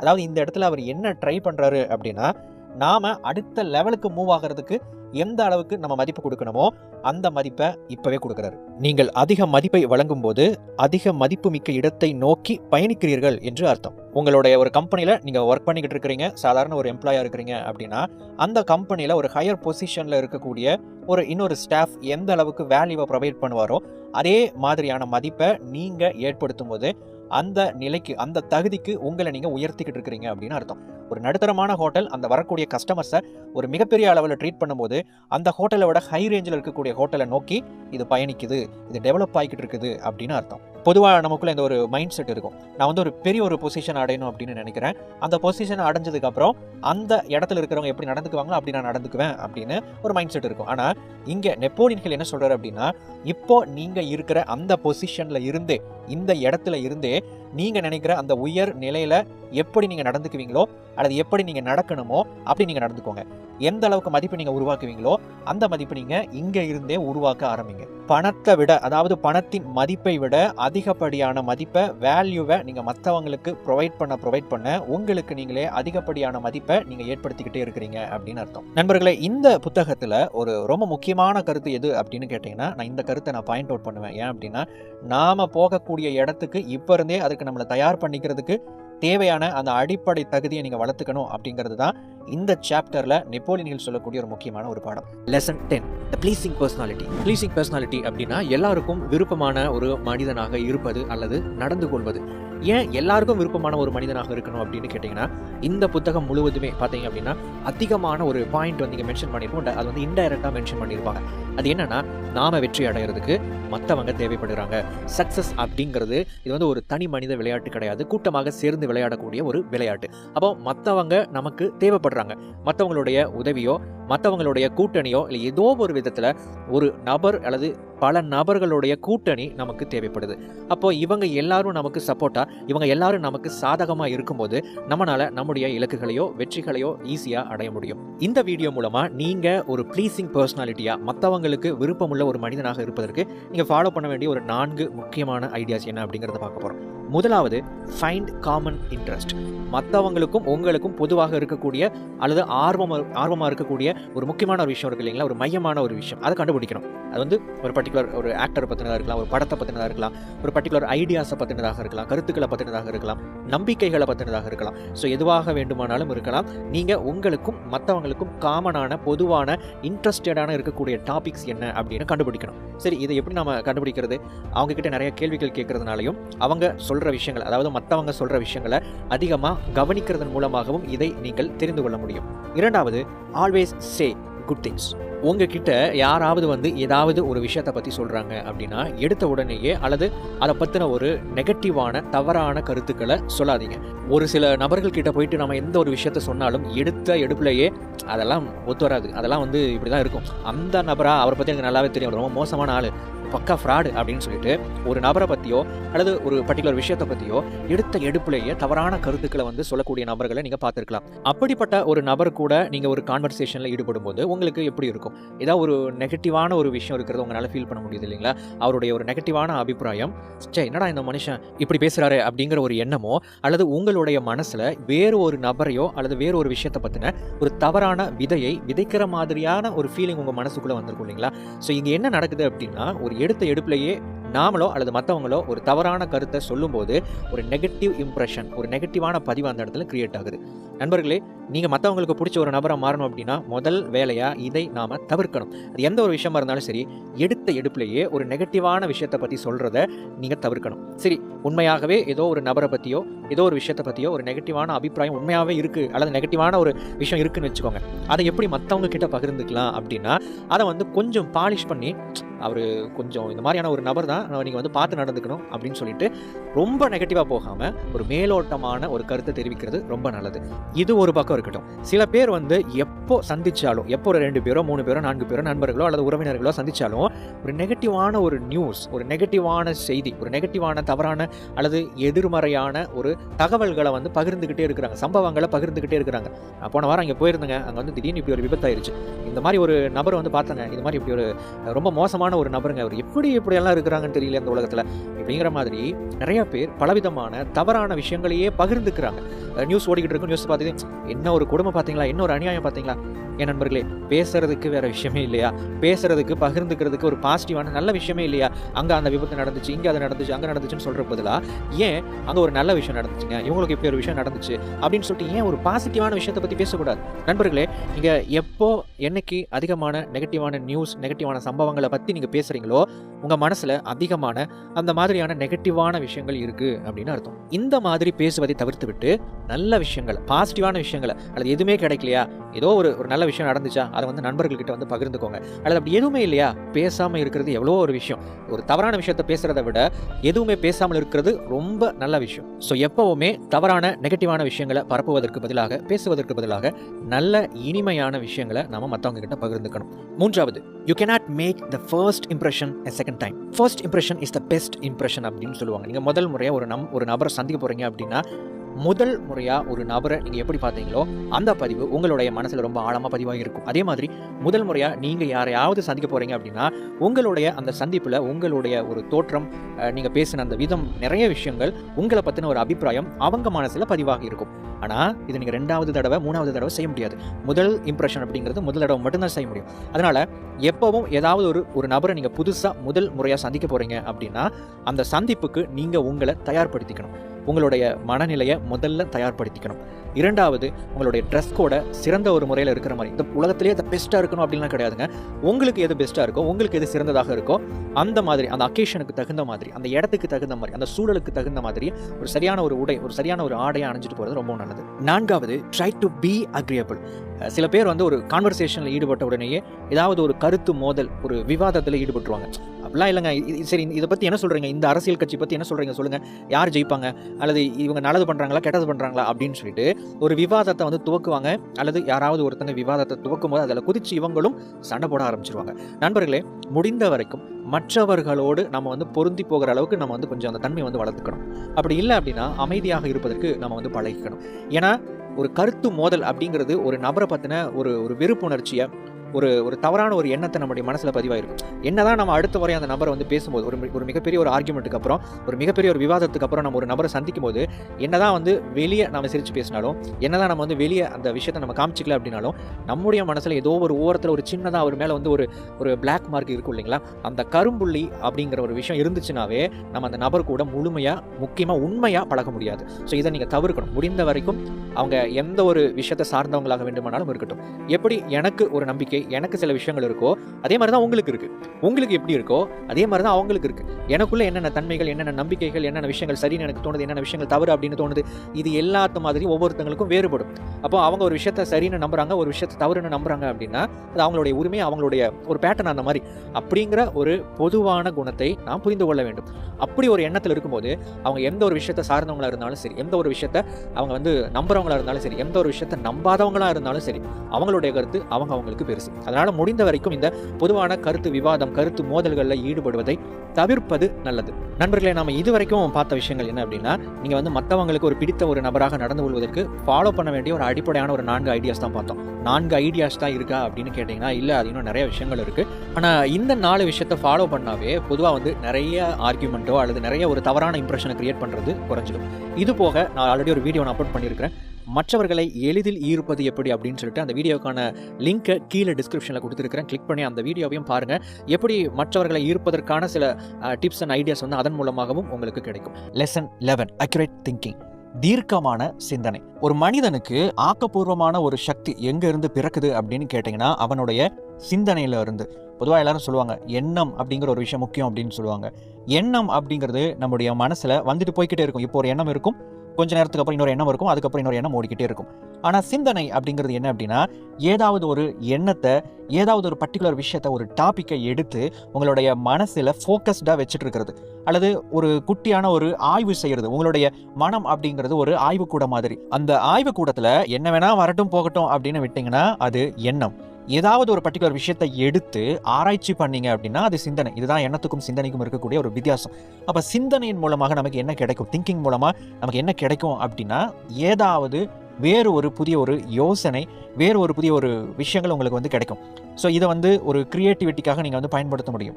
இப்போ உதாரணத்துக்கு நீங்கள் ஏதாவது ஒரு விஷயத்தை பிளான் பண்ணணும்னு நினைக்கிறீங்க, அடுத்தது நீங்கள் செய்யக்கூடிய விஷயம் என்ன அப்படின்னா திங்கிங். நீங்கள் வந்து சிந்திப்பீங்க, உங்களுக்கு ஒரு ஐடியா கிடைக்கும். ஸோ இந்த இடத்துல அக்யூரேட் திங்கிங், அதாவது தீர்க்கமான சிந்தனை அப்படிங்கிறது என்னென்னா, முதல்ல நீங்கள் தீர்க்கமாக அக்யூரேட்டாக திங்க் பண்ணால் மட்டும்தான் உங்களுக்கு கிரியேட்டிவான ஐடியாஸ் கிடைக்கும் அப்படின்னு நெப்போலியன் ஹில் சொல்ல வர்றாரு.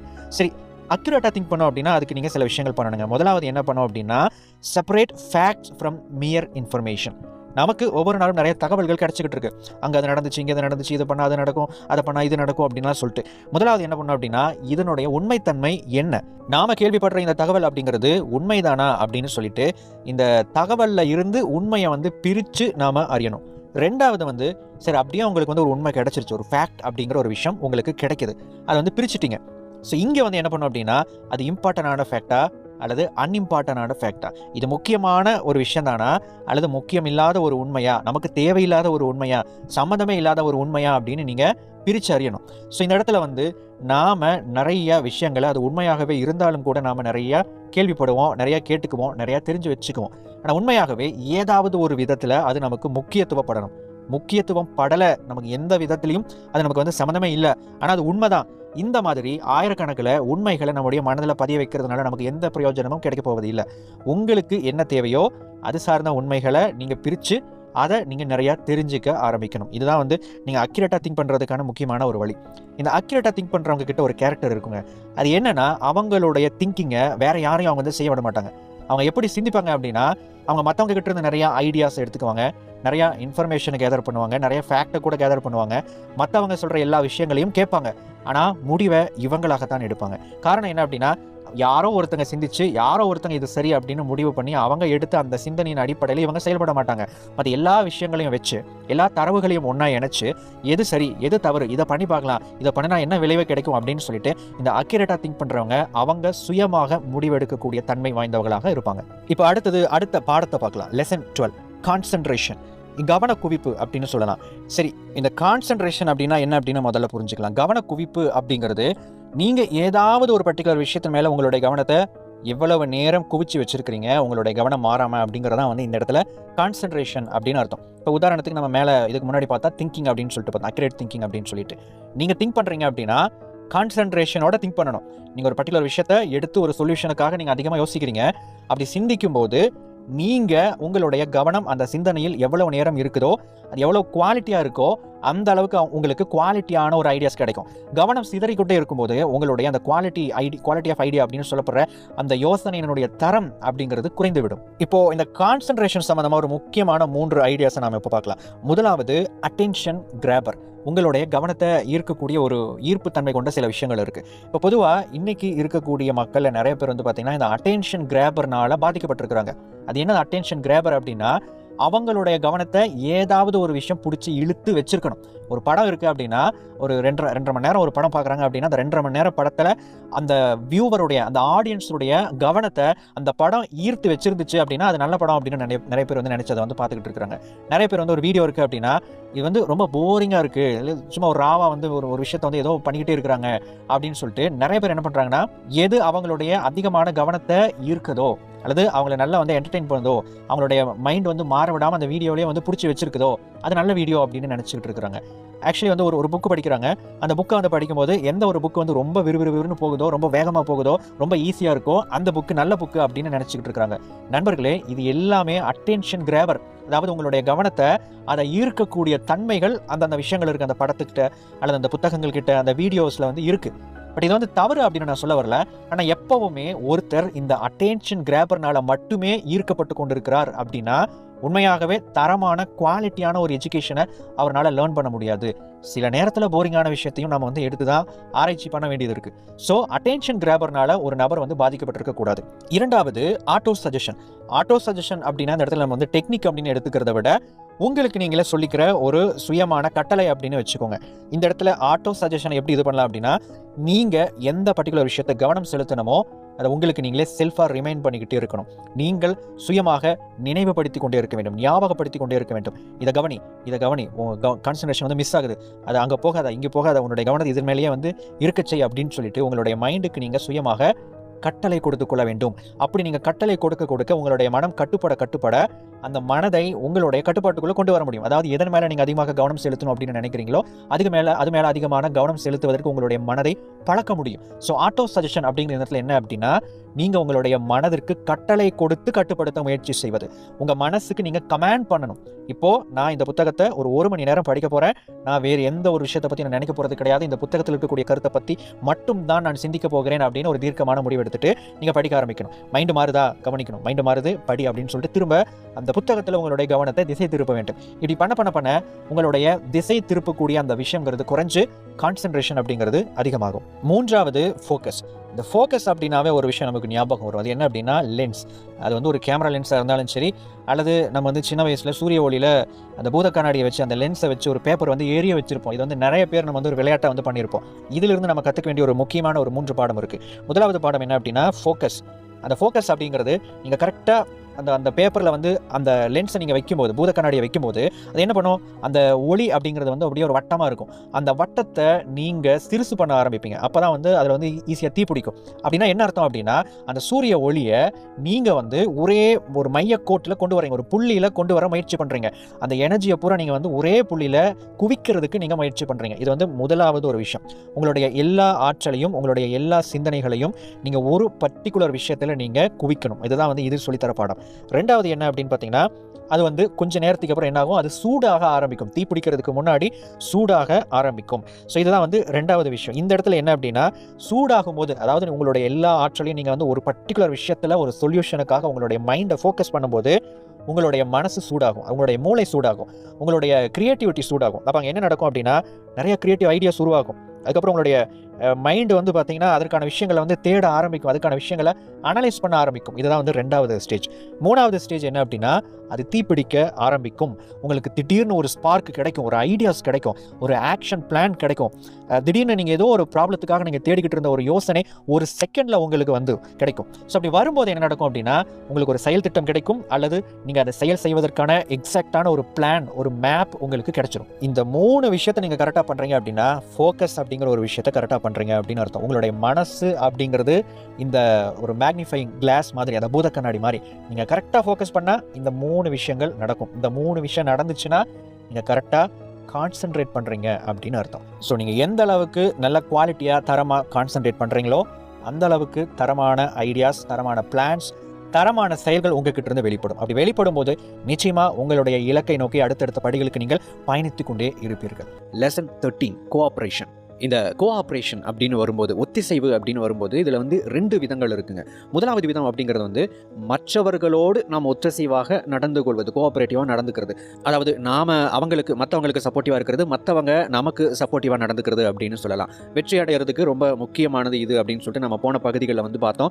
இந்த கோஆப்ரேஷன் அப்படிங்கிறது நமக்கும் மற்றவங்களுக்கும் ஒர்க் அவுட் ஆகணும் அப்படின்னா நம்ம வந்து ஒரு ப்ளீசிங் பர்சனாலிட்டியாக இருக்கணும், அதாவது எல்லாத்துக்கும் பிடிச்ச மாதிரியான ஒரு நபராக நம்ம நடந்து கொள்ளணும் அப்படின்னு சொல்லிட்டு நம்ம போன பகுதிகளை நம்ம பார்த்தோம். இந்த பகுதியில் என்ன அப்படின்னா, இன்னொரு விதமான ஒரு கோஆப்ரேஷன் இருக்குங்க. அது என்னன்னா, உங்களுடைய மனதிற்கும் ஆழ் மனதிற்கும் இருக்கக்கூடிய அந்த cooperation between your conscious and subconscious mind. சரி, இந்த 2 மனசுக்கும் அப்படி என்ன ஒரு கோஆப்ரேஷன் தேவைப்படுது அப்படின்னு கேட்டிங்கன்னா, பெரும்பாலும் நம்முடைய மனசு அப்படிங்கிறது, அதாவது நம்ம யோசிக்கிற சிந்திக்கிற அந்த மேல் மனது இருக்கு இல்லைங்களா, அந்த மேல் மனதை அடிப்படையை வச்சு பார்க்கும்போது நம்முடைய ஆழ் மனதோடு அது ஒத்து வருவதே கிடையாது.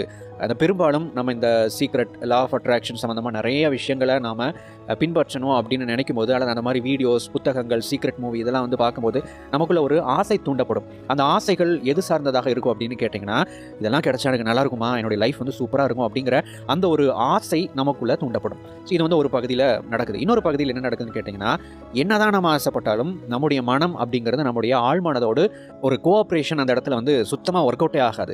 அதாவது நம்முடைய மனசு அப்படிங்கிறது ஒரு டைப்பில் இருக்கும், நம்முடைய ஆழ்மனது அப்படிங்கிறது இன்னொரு டைப்பில் இருக்கும். இப்போ உதாரணத்துக்கு சொல்லணும் அப்படின்னா, இன்டென்ஷன், டிசையர் அப்படின்னு 2 விஷயம் எடுத்துக்கோங்க. இன்டென்ஷன் அப்படின்னா நம்முடைய நோக்கம் அப்படிங்கிறது, டிசையர் அப்படிங்கிறது நம்முடைய ஆசைகள், விருப்பங்கள் அப்படின்னு எடுத்துக்கோங்க. இந்த இன்டென்ஷன் அப்படிங்கிறது சப்கான்ஷியஸ், நம்முடைய ஆழ்மனம் சம்மந்தப்பட்டது.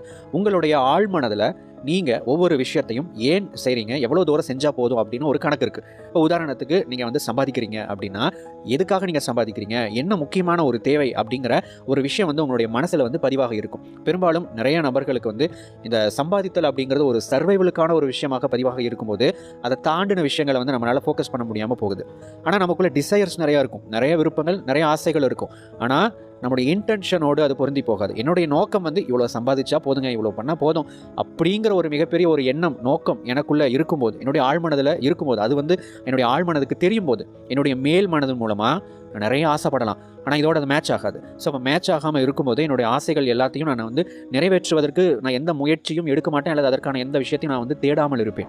ரெண்டாவது, ஹேபிட்ஸ் அண்ட் கோல்ஸ் எடுத்துக்கலாம். ஹேபிட்ஸ் அப்படிங்கிறது சப்கான்ஷியஸ், பழக்க வழக்கங்கள் அப்படிங்கிறது உங்களுடைய ஆழ்மனதில் பதிவாகி இருக்கக்கூடிய பதிவுகள். ஆனால் நமக்கு வந்து சில இலக்குகள் உருவாக்கும் இல்லைங்களா. எனக்கு வந்து ஃபிட்னஸ் கோலு, நான் வந்து இவ்வளோ விஷயங்கள் நான் பண்ணணும், என்னுடைய ஜாபில் வந்து நான் ப்ரொமோஷன் அடையணும் அப்படின்னு சொல்லிட்டு ஒவ்வொரு விஷயமா நம்ம இலக்குகள் உருவாக்கும். ஆனால் நம்முடைய பழக்கங்கள் அதற்கு ஈடு கொடுக்குதா அப்படிங்கிறது தான் இங்கே வந்து கேள்வி. நான் வந்து எனக்கு நிறைய இலக்குகள் இருக்குது, ஆனால் என்னுடைய பழக்கங்கள் அதற்கு அப்படியே ஆப்போசிட்டாக இருந்துச்சு அப்படின்னா, அதாவது என்னுடைய ஆழ்மனம் அப்படிங்கிற விஷயம் என்னுடைய மேல் மனதில் இருக்கக்கூடிய இலக்குகள் அல்லது நான் உருவாக்கின இலக்குக்கு கோஆப்ரேட்டிவாக இல்லை, ஒத்திசைவாக இல்லை அப்படிங்கிற பட்சத்தில் ரெண்டுக்கு ஒரு மிகப்பெரிய ஒரு முரண்பாடு அப்படிங்கிறது ஏற்படும். அடுத்தது மைண்ட் செட் அண்ட் திங்கிங். இதை பற்றி பார்க்கலாம். மைண்ட் செட் அப்படிங்கிறது நம்முடைய ஆழ்மனம் சார்ந்தது. திங்கிங், நம்ம சிந்திக்கிறது அப்படிங்கிறது நம்முடைய கான்ஷியஸ் மைண்ட், மேல்மனம் சார்ந்தது அப்படின்னு எடுத்துக்கலாம். அப்போ மைண்ட் செட் அப்படிங்கிறது என்னுடைய மனம் அப்படிங்கிறது ஒரு நிலையில் நிலைத்திருக்கும். நான் வந்து இப்படி தான் இருப்பேன், எனக்கு இதுதான் தேவை, என்னுடைய வாழ்க்கை அப்படிங்கிறது இதுதான் அப்படின்னு சொல்லிட்டு என்னுடைய மனநிலை, என்னுடைய ஆட்டிடியூட் எல்லாம் ஒரு கேரக்டரில் வந்து செட் ஆகிருக்கும்.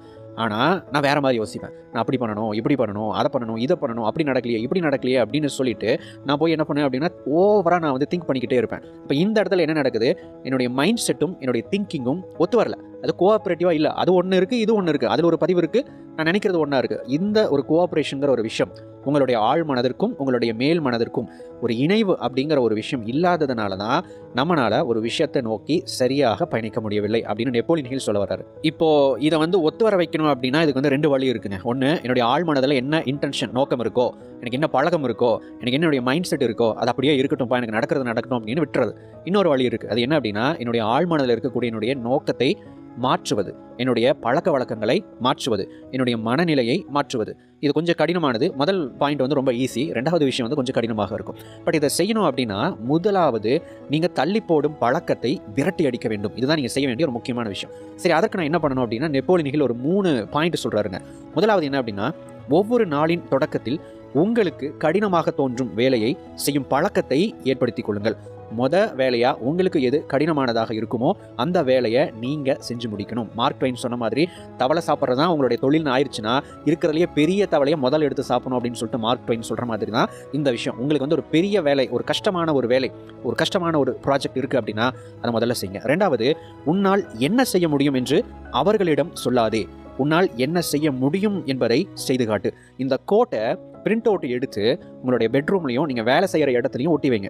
இந்த கோட்டில் வந்து அவர்களுக்கு காட்டு, அவர்களிடம் சொல்லாதே அப்படின்னு ஒரு விஷயம் வருது இல்லைங்க. அது யாரும் அவர்கள் அப்படின்னா, உங்களை யாரெல்லாம் சந்தேகப்படுறாங்களோ, உங்களால் முடியாது அப்படின்னு யாரெல்லாம் சொன்னாங்களோ அந்த நபர்களை இந்த இடத்துல பொருத்தி பார்த்துக்கொள்ளுங்க.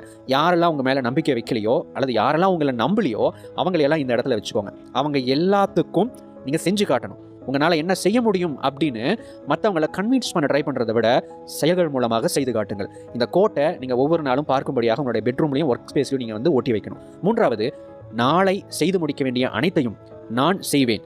நாளின் தொடக்கத்தில் கடினமான வேலையை முதலில் செய்து முடித்து தள்ளி போடும் பழக்கத்தை விரட்டி அடிப்பேன் அப்படிங்கிற இந்த அஃபர்மேஷனை, இந்த வாசகத்தை ஒரு நாளைக்கு நீங்கள் தூங்க போகிறதுக்கு முன்னாடி அந்த நைட்டில் 12 முறை நீங்கள் படிக்கணும். 12 முறை நீங்கள் இதை சொல்லணும், அறிக்கையிடணும் அப்படின்னு நெப்போலியன் சொல்கிறாரு. சரிங்க, இந்த 3 விஷயத்தை நீங்கள் ஃபாலோ பண்ணுறீங்க அப்படின்னு வச்சுக்கோங்க. இதனால் என்னுடைய தள்ளி போடும் பழக்கத்தை என்னால் விரட்டி அடிக்க முடியுமா, இது சாதாரணமானதாகத்தானே இருக்குது அப்படின்னு நீங்கள் ஒரு கேள்வி எழுப்பலாம். நண்பர்களே, இதை நீங்கள் சாதாரணமாக எடுத்துக்கொண்டால், இதை மட்டுமல்ல எதை சாதாரணமாக எடுத்துக்கொண்டாலும் அது உங்களுக்கு வேலை செய்யாது. ஆனால் ரொம்ப சின்சியராக இதை படிக்கும்போது ஒரு உள் உணர்வோடு, ஒரு உங்களுக்குள்ள இருந்த ஒரு மோட்டிவேஷனோடு, ஒரு ஃபயரோடு இதை செய்தே ஆக வேண்டும் அப்படிங்கிற ஒரு நோக்கத்தோடு நீங்கள் இதை செஞ்சீங்க அப்படின்னா நிச்சயமாக அது உங்களுக்கு வேலை செய்யும். இது வேலை செய்யுமா, வேலை செய்யாதா, இது பண்ணணுமா வேண்டாமா அப்படிங்கிறது உங்களுடைய தனிப்பட்ட விருப்பம் தான். இதை நீங்கள் ஆழமாக புரிந்து கொண்டு நடத்தினா உங்களால் மேஜிக் செய்ய முடியும். இதனால் என்ன மேஜிக் நடக்க போகுது அப்படின்னு நினச்சிங்கன்னா எதுவும் நடக்காது. அது உங்களுடைய கையில் தான் இருக்குது. அடுத்த பாடத்தை பார்க்கலாம். Lesson 14, failure. ஃபெயிலியரை பொறுத்த வரைக்கும் நெப்போலியன் ஹில் சொல்கிற ஒரு 2 முக்கியமான பாடத்தை மட்டும் இந்த பகுதியில் பார்க்கலாம். முதலாவது, தோல்வி என்பது என்ன? ஃபெயிலியர் அப்படிங்கிறது டெம்பரவரி டிஃபீட் அப்படிங்கிறாரு. அதாவது இது ஒரு தற்காலிகமான ஒரு தடை மட்டுமே, இது நிரந்தரமானதல்ல, இது முடிவானதல்ல. நமக்கு ஒரு தோல்வி ஏற்படுது அப்படின்னா இதோட நம்முடைய கதை முடிந்து விட்டது, இதோட நம்முடைய சாப்டர் க்ளோஸ் அப்படிங்கிற ஒரு ஸ்டேட் எல்லாம் இல்லை. இது ஒரு தற்காலிகமான ஒரு தடை தான் அப்படிங்கிறார். இதை என்றுமே நம்முடைய மனதில் நிலைநிறுத்திக் கொள்ள வேண்டும். 2வது முக்கியமான பாயிண்ட் என்ன அப்படின்னா, நீங்கள் தோல்வி அப்படிங்கிற விஷயத்தை லாபகரமாக மாற்றிக்கொள்ள முடியும். தோல்வி அப்படிங்கிறது ஒரு லாஸாகவும் எடுத்துக்கலாம், ப்ராஃபிட்டாகவும் எடுத்துக்கலாம். பட் இதை வந்து நீங்கள் ப்ராஃபிட்டபுளாக மாற்றணும் அப்படின்னா அதுக்கு ஒரு சூட்சமம் இருக்குது. அது என்னென்னா, அந்த தோல்வியிலிருந்து நீங்கள் பாடம் கற்றுக்கொள்ள வேண்டும், அவ்வளோதாங்க. ரொம்ப எளிமையான ஒரு விஷயம். அதாவது ஒரு நபர் வந்து ஒரு பணத்தை இழந்து விட்டார் அப்படின்னு வச்சுக்கோங்க. இந்த மாதிரி ஒரு பண்ணுங்க, ஒரு ப்ராஜெக்ட் பண்ணுங்க, லாஸ் ஆயிடுச்சு, தண்டம் அப்படின்னு ஒருத்தர் வந்து சொல்கிறாரு அப்படின்னா அது அவருக்கு தோல்வி, அது அவருக்கு நஷ்டம். ஆனால் அதே நபர் இப்படி சொல்கிறாருன்னு வச்சுக்கோங்க, நான் இந்த மாதிரி ஒரு ப்ராஜெக்ட் பண்ணுங்க, இதில் ஒரு ஃபெயிலியர் ஆயிடுச்சு, நான் என்ன பண்ணேன்னா இது ஏன் எனக்கு இந்த தோல்வி நடந்துச்சு, இது ஏன் எனக்கு இப்படி வந்து தவறாக முடிந்தது அப்படின்னு ரொம்ப ஆழமாக யோசித்தேன், நிறைய பேர்கிட்ட விசாரித்தேன், கொஞ்சம் ரிசர்ச் பண்ணினேன், அதில் எனக்கு சில ஐடியாஸ் கிடச்சிது. அந்த ஐடியாஸை வந்து வச்சு நான் அடுத்த தடவை ஒர்க் அவுட் பண்ணும்போது இந்த தோல்வி வராமல் என்னால் என்னை தற்காத்துக்கொள்ள முடியும், அல்லது இன்னும் பல தோல்விகள் வராமல் என்னை காத்துக்கொள்ள முடியுங்கிற ஒரு அறிவு எனக்கு கிடைச்சிது அப்படின்னு அவர் சொல்கிறாருன்னு வச்சுக்கோங்க. இதுதான் வந்து அவருக்கான ப்ராஃபிட். அதாவது அந்த தோல்வி அப்படிங்கிற ஒரு விஷயம், அந்த லாஸ் அப்படிங்கிற ஒரு விஷயம் இந்த பாடத்தை கற்றுக்கொள்வதற்கான ஃபீஸ் அப்படின்னு எடுத்துக்கிட்டாருன்னு வச்சுக்கோங்க, அது அவருக்கு ப்ராஃபிட். இல்லைங்க இதுலேருந்து எனக்கு ஒன்றுமே வரலங்க போச்சு அப்படின்னாரு வச்சுக்கோங்க, அது அவருக்கான லாஸ், அவருக்கான ஒரு நஷ்டம்.